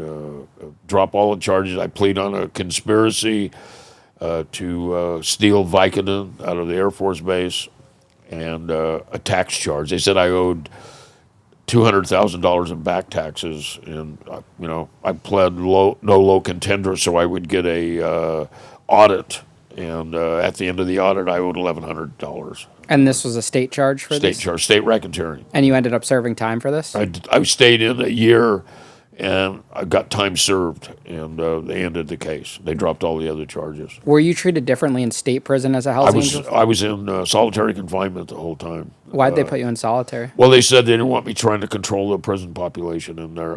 I had a lot of sway, and kind of was at the height of my power, if you will, and they put me in solitary confinement. I wound up getting in trouble in solitary, going on the disciplinary diet, where the famous loaf. You live off that loaf that gives you just enough calories and carbs to sustain you. It's against the law now. They don't do it in the California system anymore. What did you do to get in trouble? This is really ridiculous. I have a bridge in my lower teeth, and I took a chicken bone, filed it down so I could have a toothpick to clean my bridge, and they found the toothpick, the chicken bone, and they accused me that I possibly was going to try to put the eye out of one of the sheriffs as they served me my meal. So Did you think about doing that? no, I mean, it was ludicrous, and so you have a trial. They had a little trial within A hearing, yeah. Yeah, within the department. You know what I'm talking about. And at the trial, I was supplied a pencil and a piece of paper, and I told the lieutenant, I said, well, if I was going to put your eye out, I think I'd rather use this pencil than that chicken bone. And he didn't find the sarcasm funny, but I wound up, I forget how long, I lost all my visits, all my phone calls, didn't receive any mail. I don't think I received any mail. And put me on the disciplinary diet. You get to eat twice a day. You get bread, water, and the meatloaf. Was that year in solitary the farthest you've been removed Yes. from your position? Yeah, I also had a protective order, so I couldn't talk to anybody. And I was very isolated. You mentioned you'd done time in solitary. It's it's sensory deprivation. I mean, you're not around anybody, around anything. I don't know where you did your solitary at, but I was kind of like in an underground place. Lights never off, freezing cold in there, air conditioning on all the time. It wasn't easy. It was difficult. I think about these guys that do 30 years, 20 years in solitary. It's got to be devastating on their mental ability and their physical, body. Did the club change a lot for that year that you were removed? And I after I left the club, I did a stage play, and one of the lines in the stage play, I talk about the Twin Towers falling, and when I came home, I felt like the Brotherhood had in the club had fallen as well. It felt like a different club. I stuck around another decade, tried to interact with people, tried to get things what I felt back on direction, but I just wasn't successful. I was successful in Ventura, but not in the club at large, if you will. What do you think was the biggest catalyst for it shifting in that year you were gone? I think we were in a new century. I think the world was changing, the internet, and I had things were changing dramatically. I know when I talked about this earlier when Pee Wee got removed from the club. He was out in bad standing. Facebook and these different things social media were just becoming available to people. And I had been friends with Pee Wee on Facebook, and I got in a big argument with Flash from Oakland. He wanted me to defriend Pee Wee because he was no longer in the club. I just found that the most, and I still to this day think that's the most ridiculous thing I ever heard of.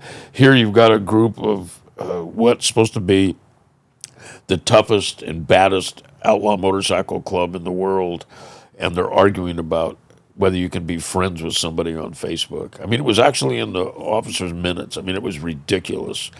And basically, I just thought, man, not only was the world changing, the Hells Angels was changing. And I kind of wanted to get back to the basics. Like I stated before, we had become the people we rebelled against. Now, you mentioned that there was multiple hits put out on you as you were a leader. How dangerous was it truly to be a leader of the Hells Angels? Well, I mean, I think it was dangerous. Taco Bowman and I, leader of the Outlaws, try to negotiate peace.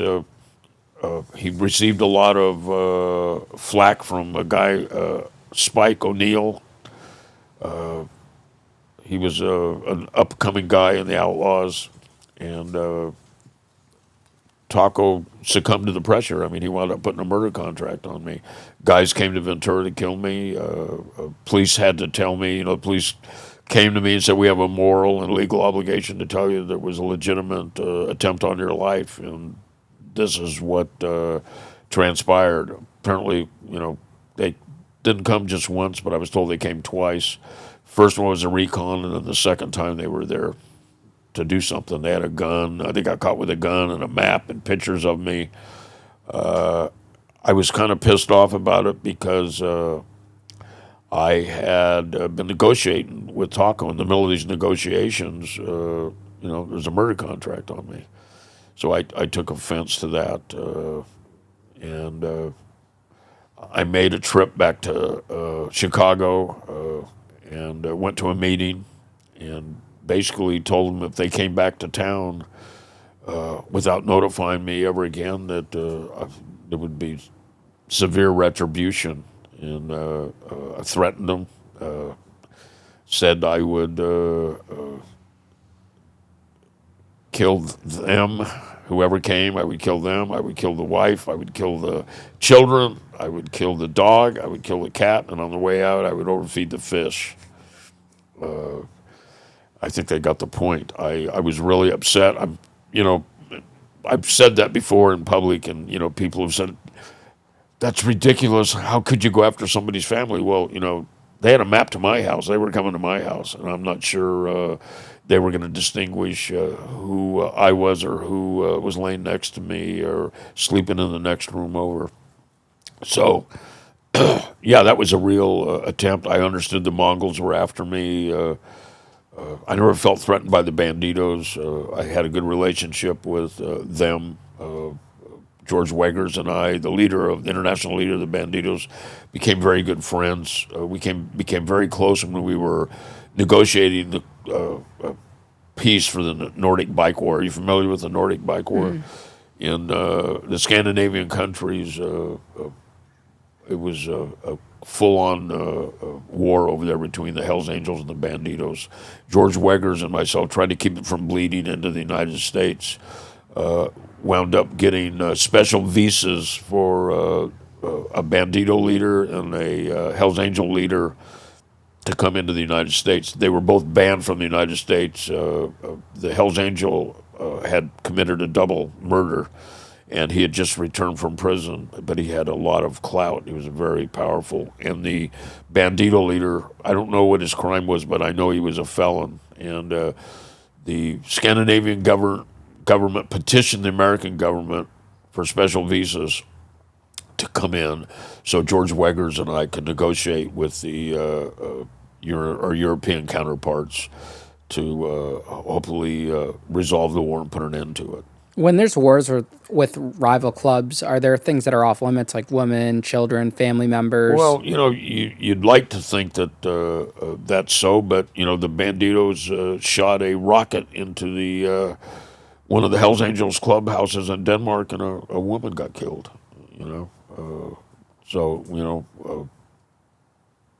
Collateral damage.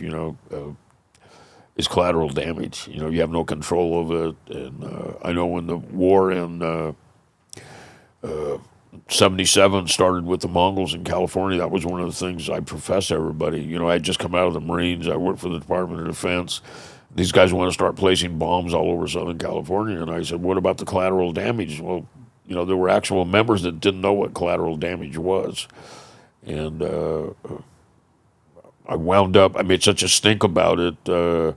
Some of the members weren't quite sure where it was coming from. And they had planted a bomb at a Mongol bike shop, and it didn't go off. And my job was to go retrieve it because I had opposed bombing to begin with.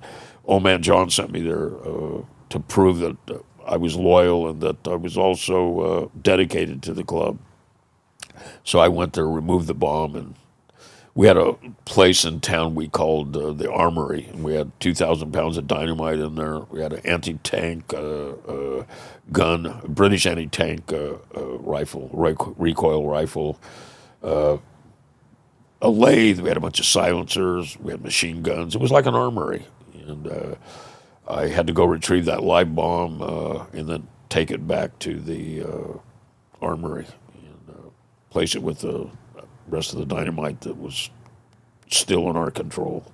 Now, in the 2000s, the early 2000s, is that when there would be more infiltrations from like undercover ATF and like the stories we would hear from these agents in present time? Yeah, that's really the end of the 90s. I think the Mongols had been infiltrated. The Vagos had been infiltrated, and we had a guy called Jay Dobbins. He was an ATF agent. Do you know Jay? Yeah, I watched this podcast Yeah. on Johnny's. Yeah, you should interview Jay. I think we have it lined up, for later this year. Jay came and infiltrated the Arizona Hells Angels, and he was embraced by Sonny. That was the second time Sonny had embraced somebody. He'd also embraced Tony Tate in the 80s and wound up going to jail for 5 years because of he conspired with Tony to blow up the Outlaws. But it was a whole new ball game. You had these ballsy ATF agents, coming and infiltrating. And the bottom line is if they would have been discovered as agents, they probably would have been killed, and it created a lot of paranoia, a lot of distrust. Even though a lot of the cases weren't real strong, just the mere fact that they infiltrated and people were just really upset that who do you trust, who do you not trust. It was a very paranoid time. How would you guys start to test for undercovers once these cases started to get exposed that there were undercovers working there? How would we expose them? Yeah, well, how would you test that, like, going forward? Like, say the J thing popped up. Well, here's the thing. I never bought in, and Jay and I've interviewed Jay myself. Jay and I are on friendly terms. He did his job, I did mine. My attitude always was I expected these guys to come after us. I didn't have any animosity towards any law enforcement or judges or district attorneys, U.S. attorneys. I just figured that was their job, and they're coming after us. Jay circulated a photograph of what he called Mongol murder. Are you familiar with that? Mm-hmm. They staged a murder, and Jay took a picture of it and circulated it through the club. My posture and my position was, who kills somebody and takes a picture of them? And I told him when they presented me with the picture to show me, I said, I don't want to see it. I don't want to know anything about it. And I go, come on, man. Have you ever killed anybody and taken a picture and then presented it to your friends? I go, come on, man. I didn't buy into it. I thought, but a lot of people did. I thought it was over the top. I thought it was wrong. I thought it was a mistake to do it. But apparently a lot of people were impressed by it. So what did you guys start to do to take precautions after? Well, background checks. Some of the guys I understood, we never did it in Ventura, lie detector tests. I found the sharpest way to do things was to make sure you could trace their history within the community. how far back you could go, interact with their parents, see if they introduce you to their parents, their family members, and perhaps ask them to participate in something that was less than legal, and see if they were committed or not. Would you ever expose any? Did you ever find any No. along the way after that? No, but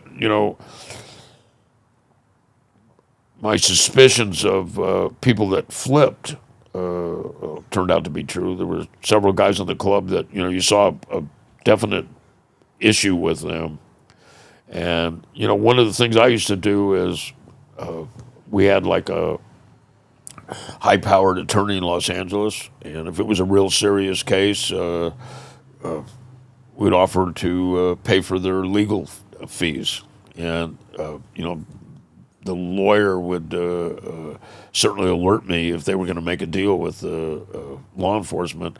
Another thing was when my daughter became a lawyer, I'd offer her services free. If somebody declined, it made me very suspicious. I mean, who doesn't want a free lawyer, especially when they're good and they've been effective?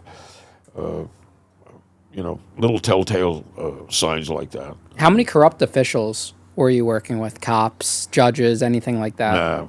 There was the whole time I was in the club, there was one judge in Cleveland that was on the take, and he got caught, and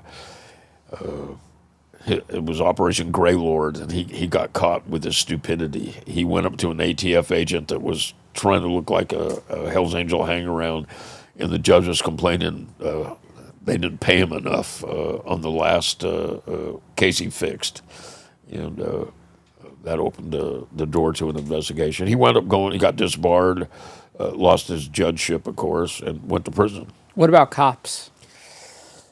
I had a good relationship with cops, and I'll be perfectly honest with you.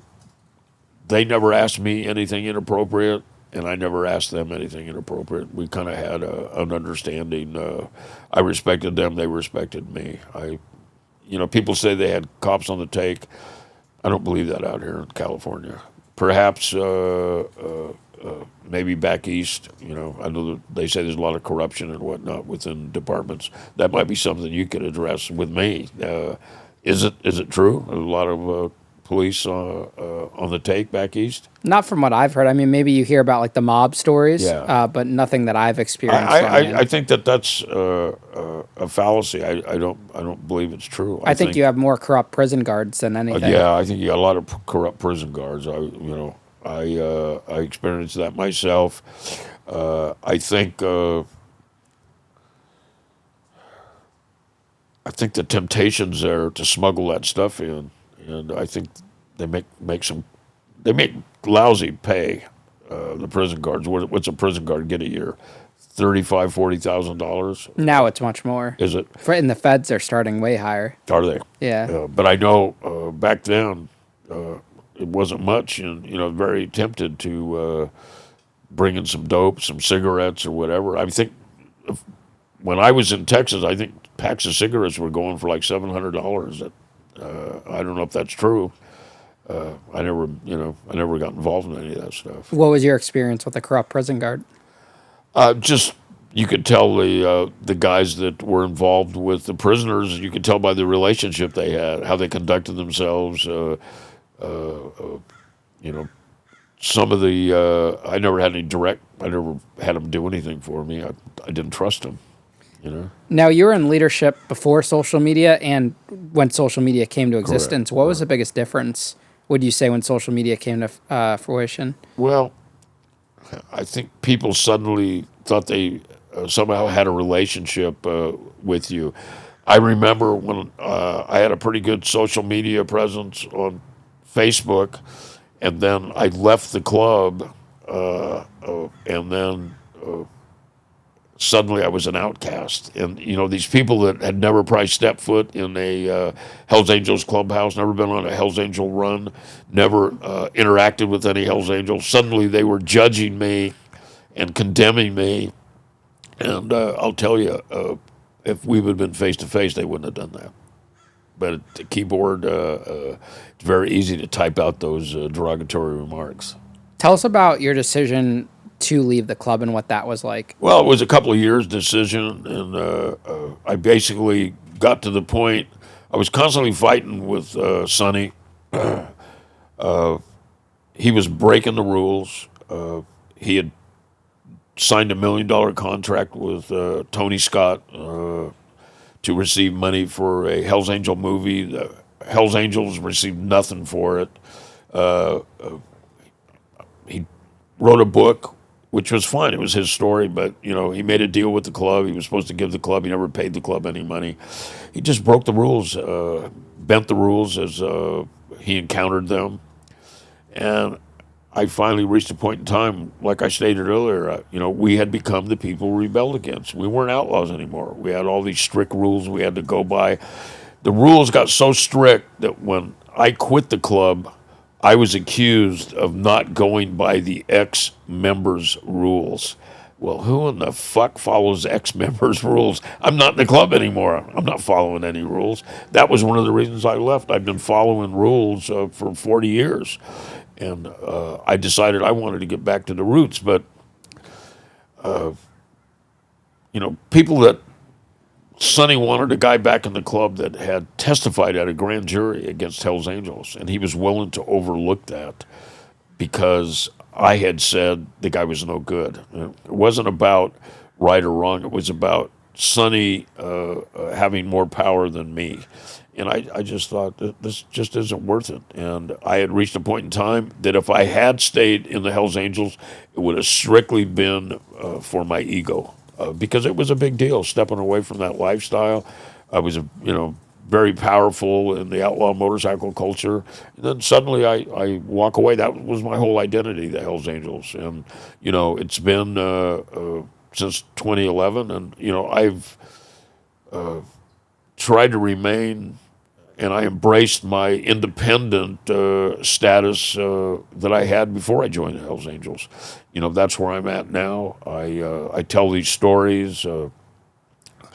I tell the stories because I want a correct historical record of what transpired and what took place those 40 years I rode with the Hells Angels. And there's also another 10 years prior to going to the Hells Angels. So I've got almost 50, 60 years of living in the outlaw bike culture that I want to get a correct record. I don't want somebody 100 years from now writing a story about the Hells Angels and making me part of that story that's complete incorrect stuff. What was your biggest regret as a Hells Angels biker? My biggest regret? Probably that one of the top things, that explosion in downtown LA where a 15-year-old kid got killed. A Mongol's cousin. A Mongol and a 15-year-old cousin got killed. I regretted that. I think I losing the basic feeling of the Brotherhood and the writing. It's like they talk about, it became a well-oiled criminal organization. Well, you know what? Get on your motorcycle with 25 outlaws, no matter what club they're in, and ride across country with them, and you're going to find out there's not much organization to them. It's chaos. It's like herding cats. And do I think the club is a criminal organization? No, the club is not a criminal organization, but it's an organization with criminals in it. I mean, there's no doubt about that. But so is the Senate. So is the American Medical Association. So is the Bar Association with lawyers. I mean, it just depends. Corrupt doctors. There's corruption's everywhere. And I think I've stated this. I stated it earlier on this show as well. The two biggest profound things I think I learned as a Hells Angel were, don't make yourself bigger than the position you hold. I said that. And to be an effective peacemaker, you have to be willing to go to war.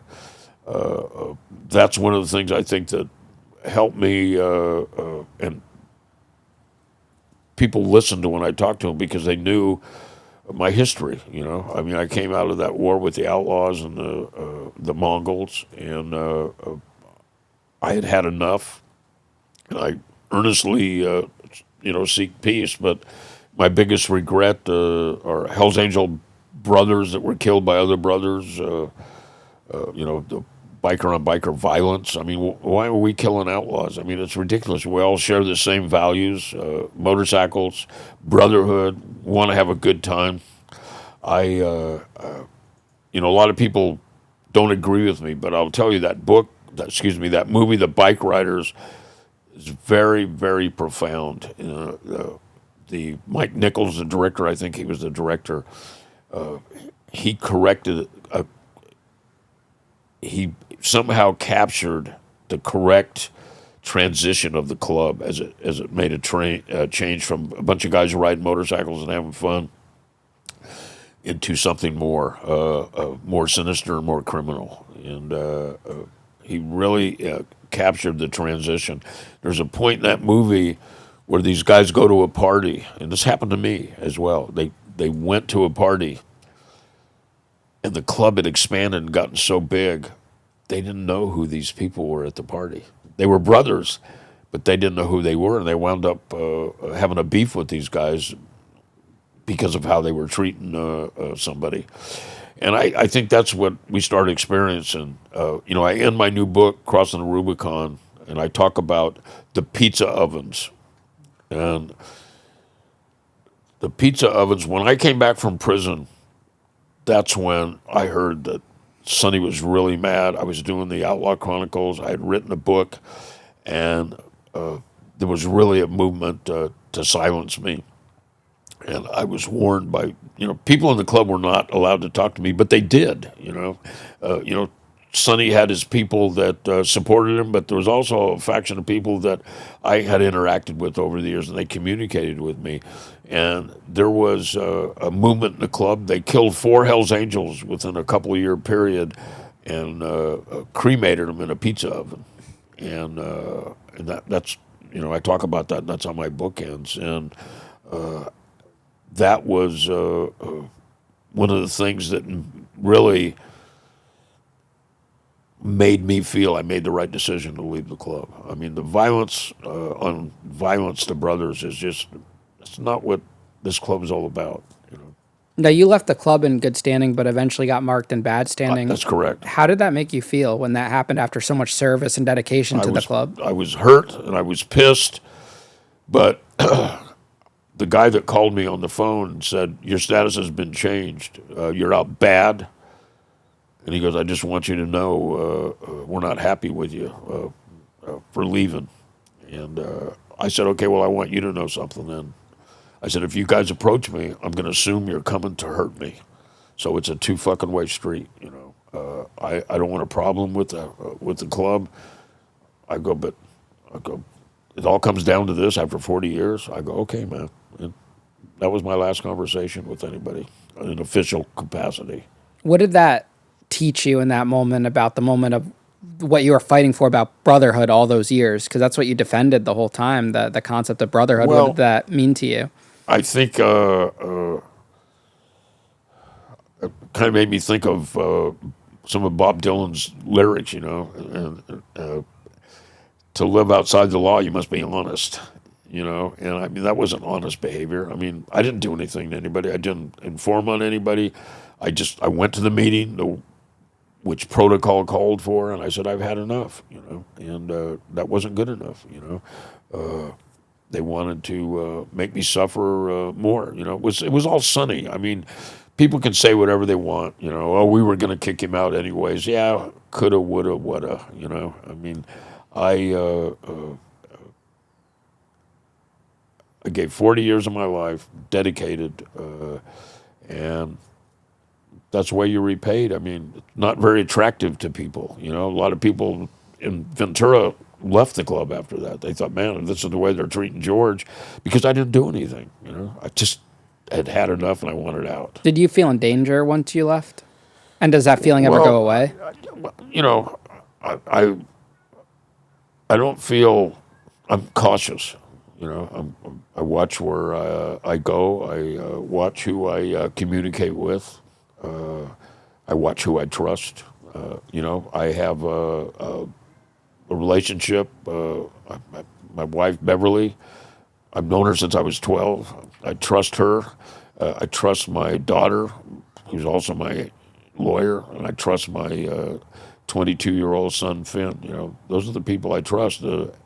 I've got a few people in the club that are ex-members that I have a relationship with. Yanka, Robert Poland, these are longtime members. The rest of the guys are pretty much dead. You know, they're gone. You know, my friend Art, I was very close with him. He helped me set up the bike show at Terre Haute Prison, federal prison. He wound up in the pizza oven. So, you know, when I talk about that, I'm not exaggerating things. It was, you know, it hits very close to home. And I learned that there's a whole community of excommunicated bikers that all become friendly. Like Pee Wee was saying, he's friends with banditos and Mongols. Everyone It's that's very been interesting. There's actually, I'm not going to say where, but there's this, I got a phone call today. Hey, do you want to come to the run this year? They're having a run, and it's going to be Mongols, outlaws, banditos, perhaps pagans, vagos, all ex-members, Hells Angels. And, you know, I was invited to come. You know, whether I'll come or not depends on my schedule. But life after the Hells Angels is alive and well if you want it. You know, you just have to look for it. You know, life after the Outlaws. I mean, you know, people move on. I talk to the Outlaws. You know, I feel like I'm on good terms with them. I like the guys. I liked them when I was negotiating with them. Same thing with the Banditos. You know, I haven't talked to any Mongols lately, but you know, I'm out there if they ever want to talk. You know. Now, once you walked away, did you ever expect you were going to get arrested that third and final time? No, I did not. That was a crime that was committed in 2007. It was now 2011. I had not been involved in it.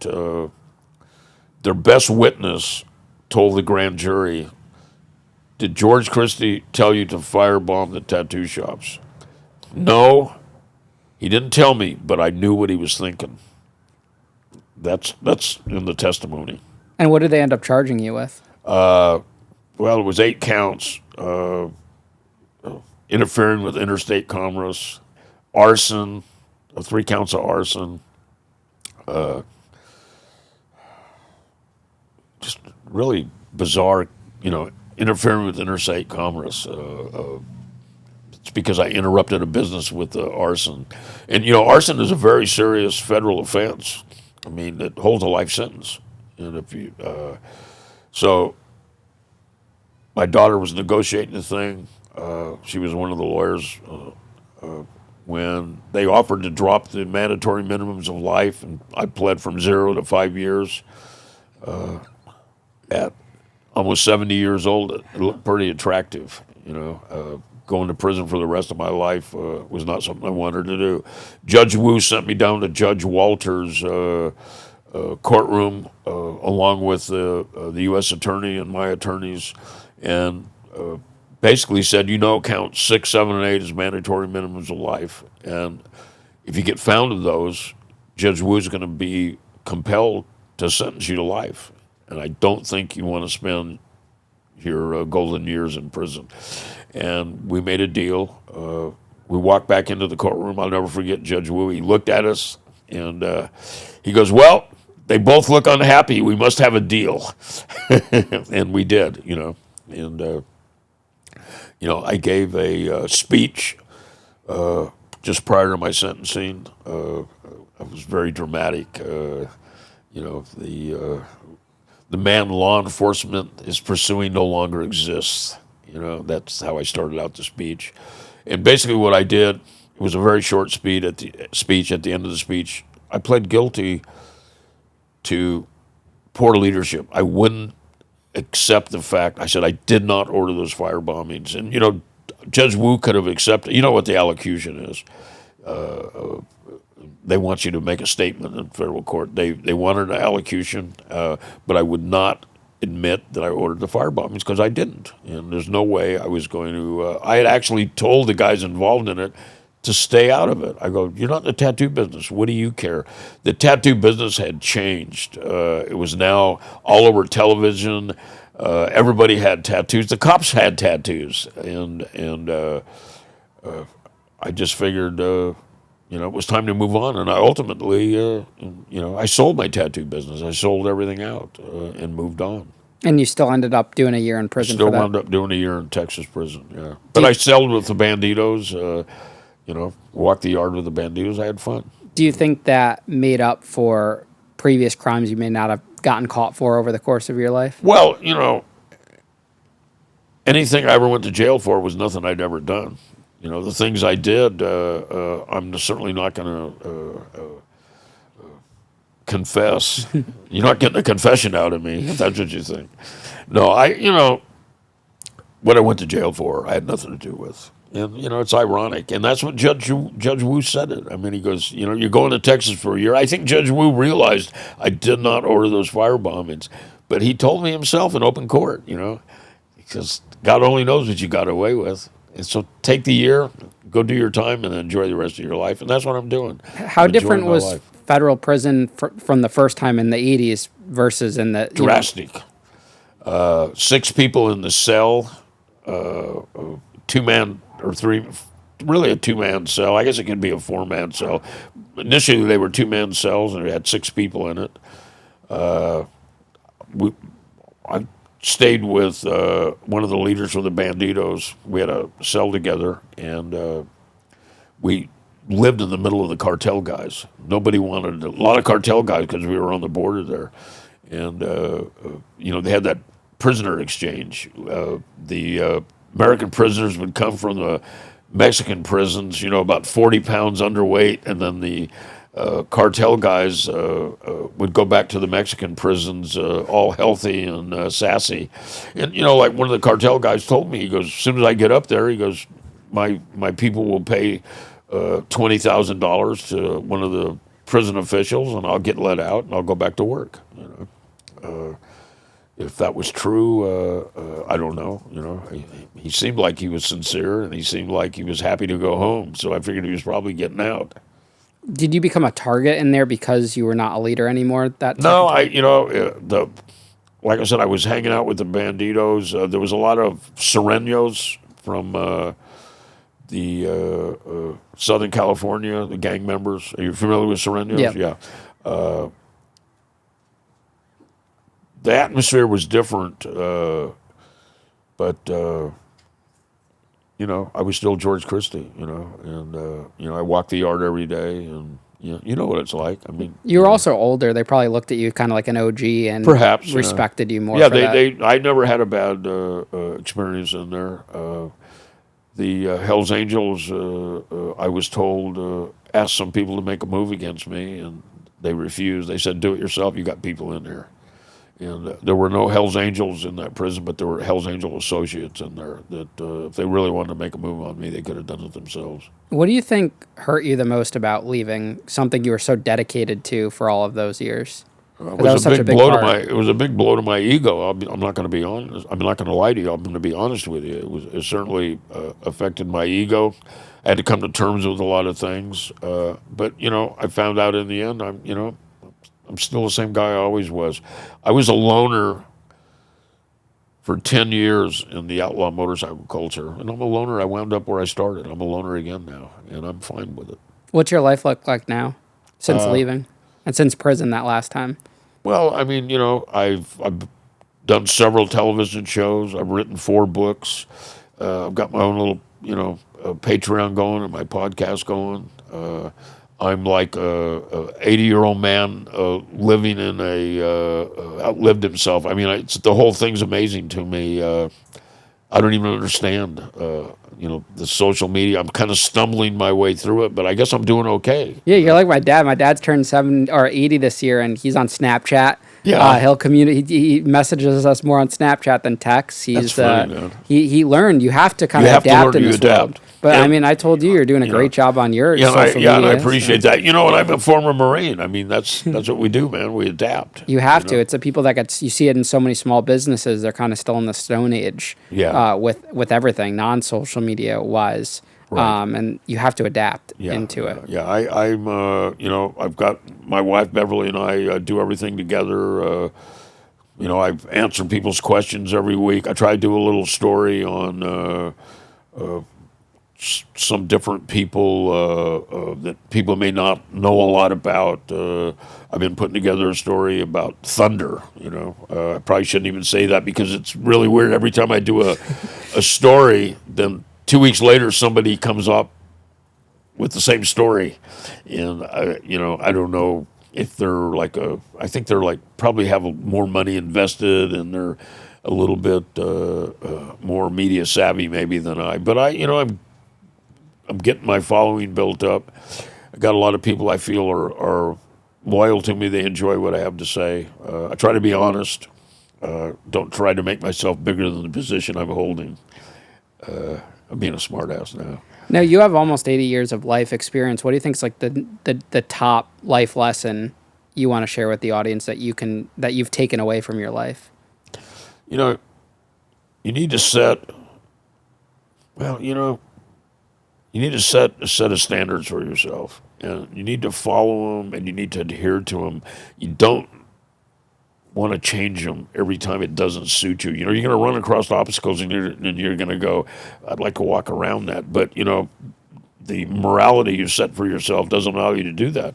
And if you want to stay true to yourself, you'll feel better about yourself, man. Dig in and be the person you really want to be, and because you can become that person. It just, it's I'll say to people that are just coming home from prison, man, don't give up.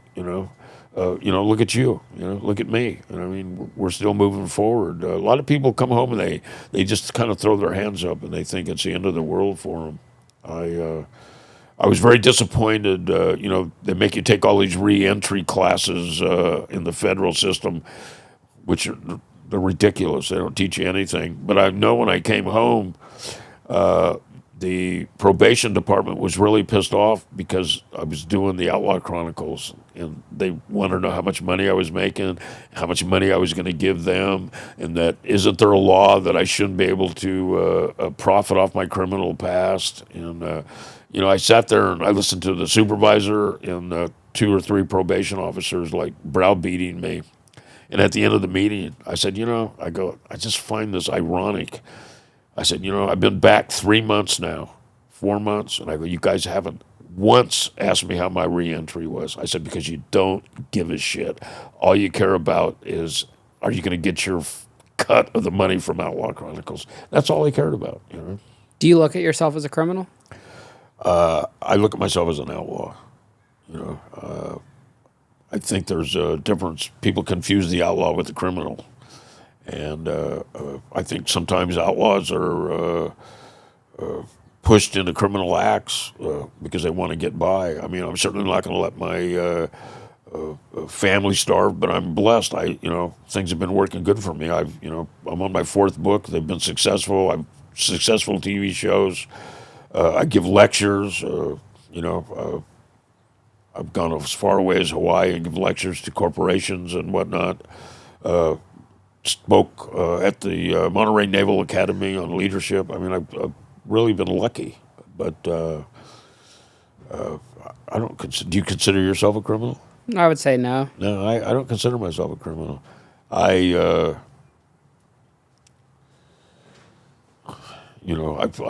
taking the old man's philosophy. If I only knew back then what I know now. But I'm happy with where I'm at in life, and I hope people see me maybe, and this may sound kind of corny, maybe as an elder statesman. I'd like to share my experiences with young people, hoping all the bike clubs get back on track. Because I think it's out there. I think they want to, and I think maybe they will at some point in time. I understand now some of the clubs are sitting down and talking. I don't know if that's true or not. I haven't spoke to anybody. I certainly haven't been invited to mediate anything, but I'm being a smart ass now. Imagine them hiring you as a mediator, how there's mediators in courts. You're like the professional 1%er, mediator. Yeah. Well, you're as a showing up in the briefcase. I'm here. That would be really funny. If they want my insight. You show up in the suit and tie and everything. Well, I don't know. I don't own a suit and tie, but I'd wear one of my wool shirts. I button the top button. Yeah. Well, George, I appreciate you coming on the show today, man. It's It was been a my pleasure. pleasure. I'm glad we did it. It was a lot of fun. Yeah. Thank you, man. Yeah. Thank Appreciate you. it. Bye.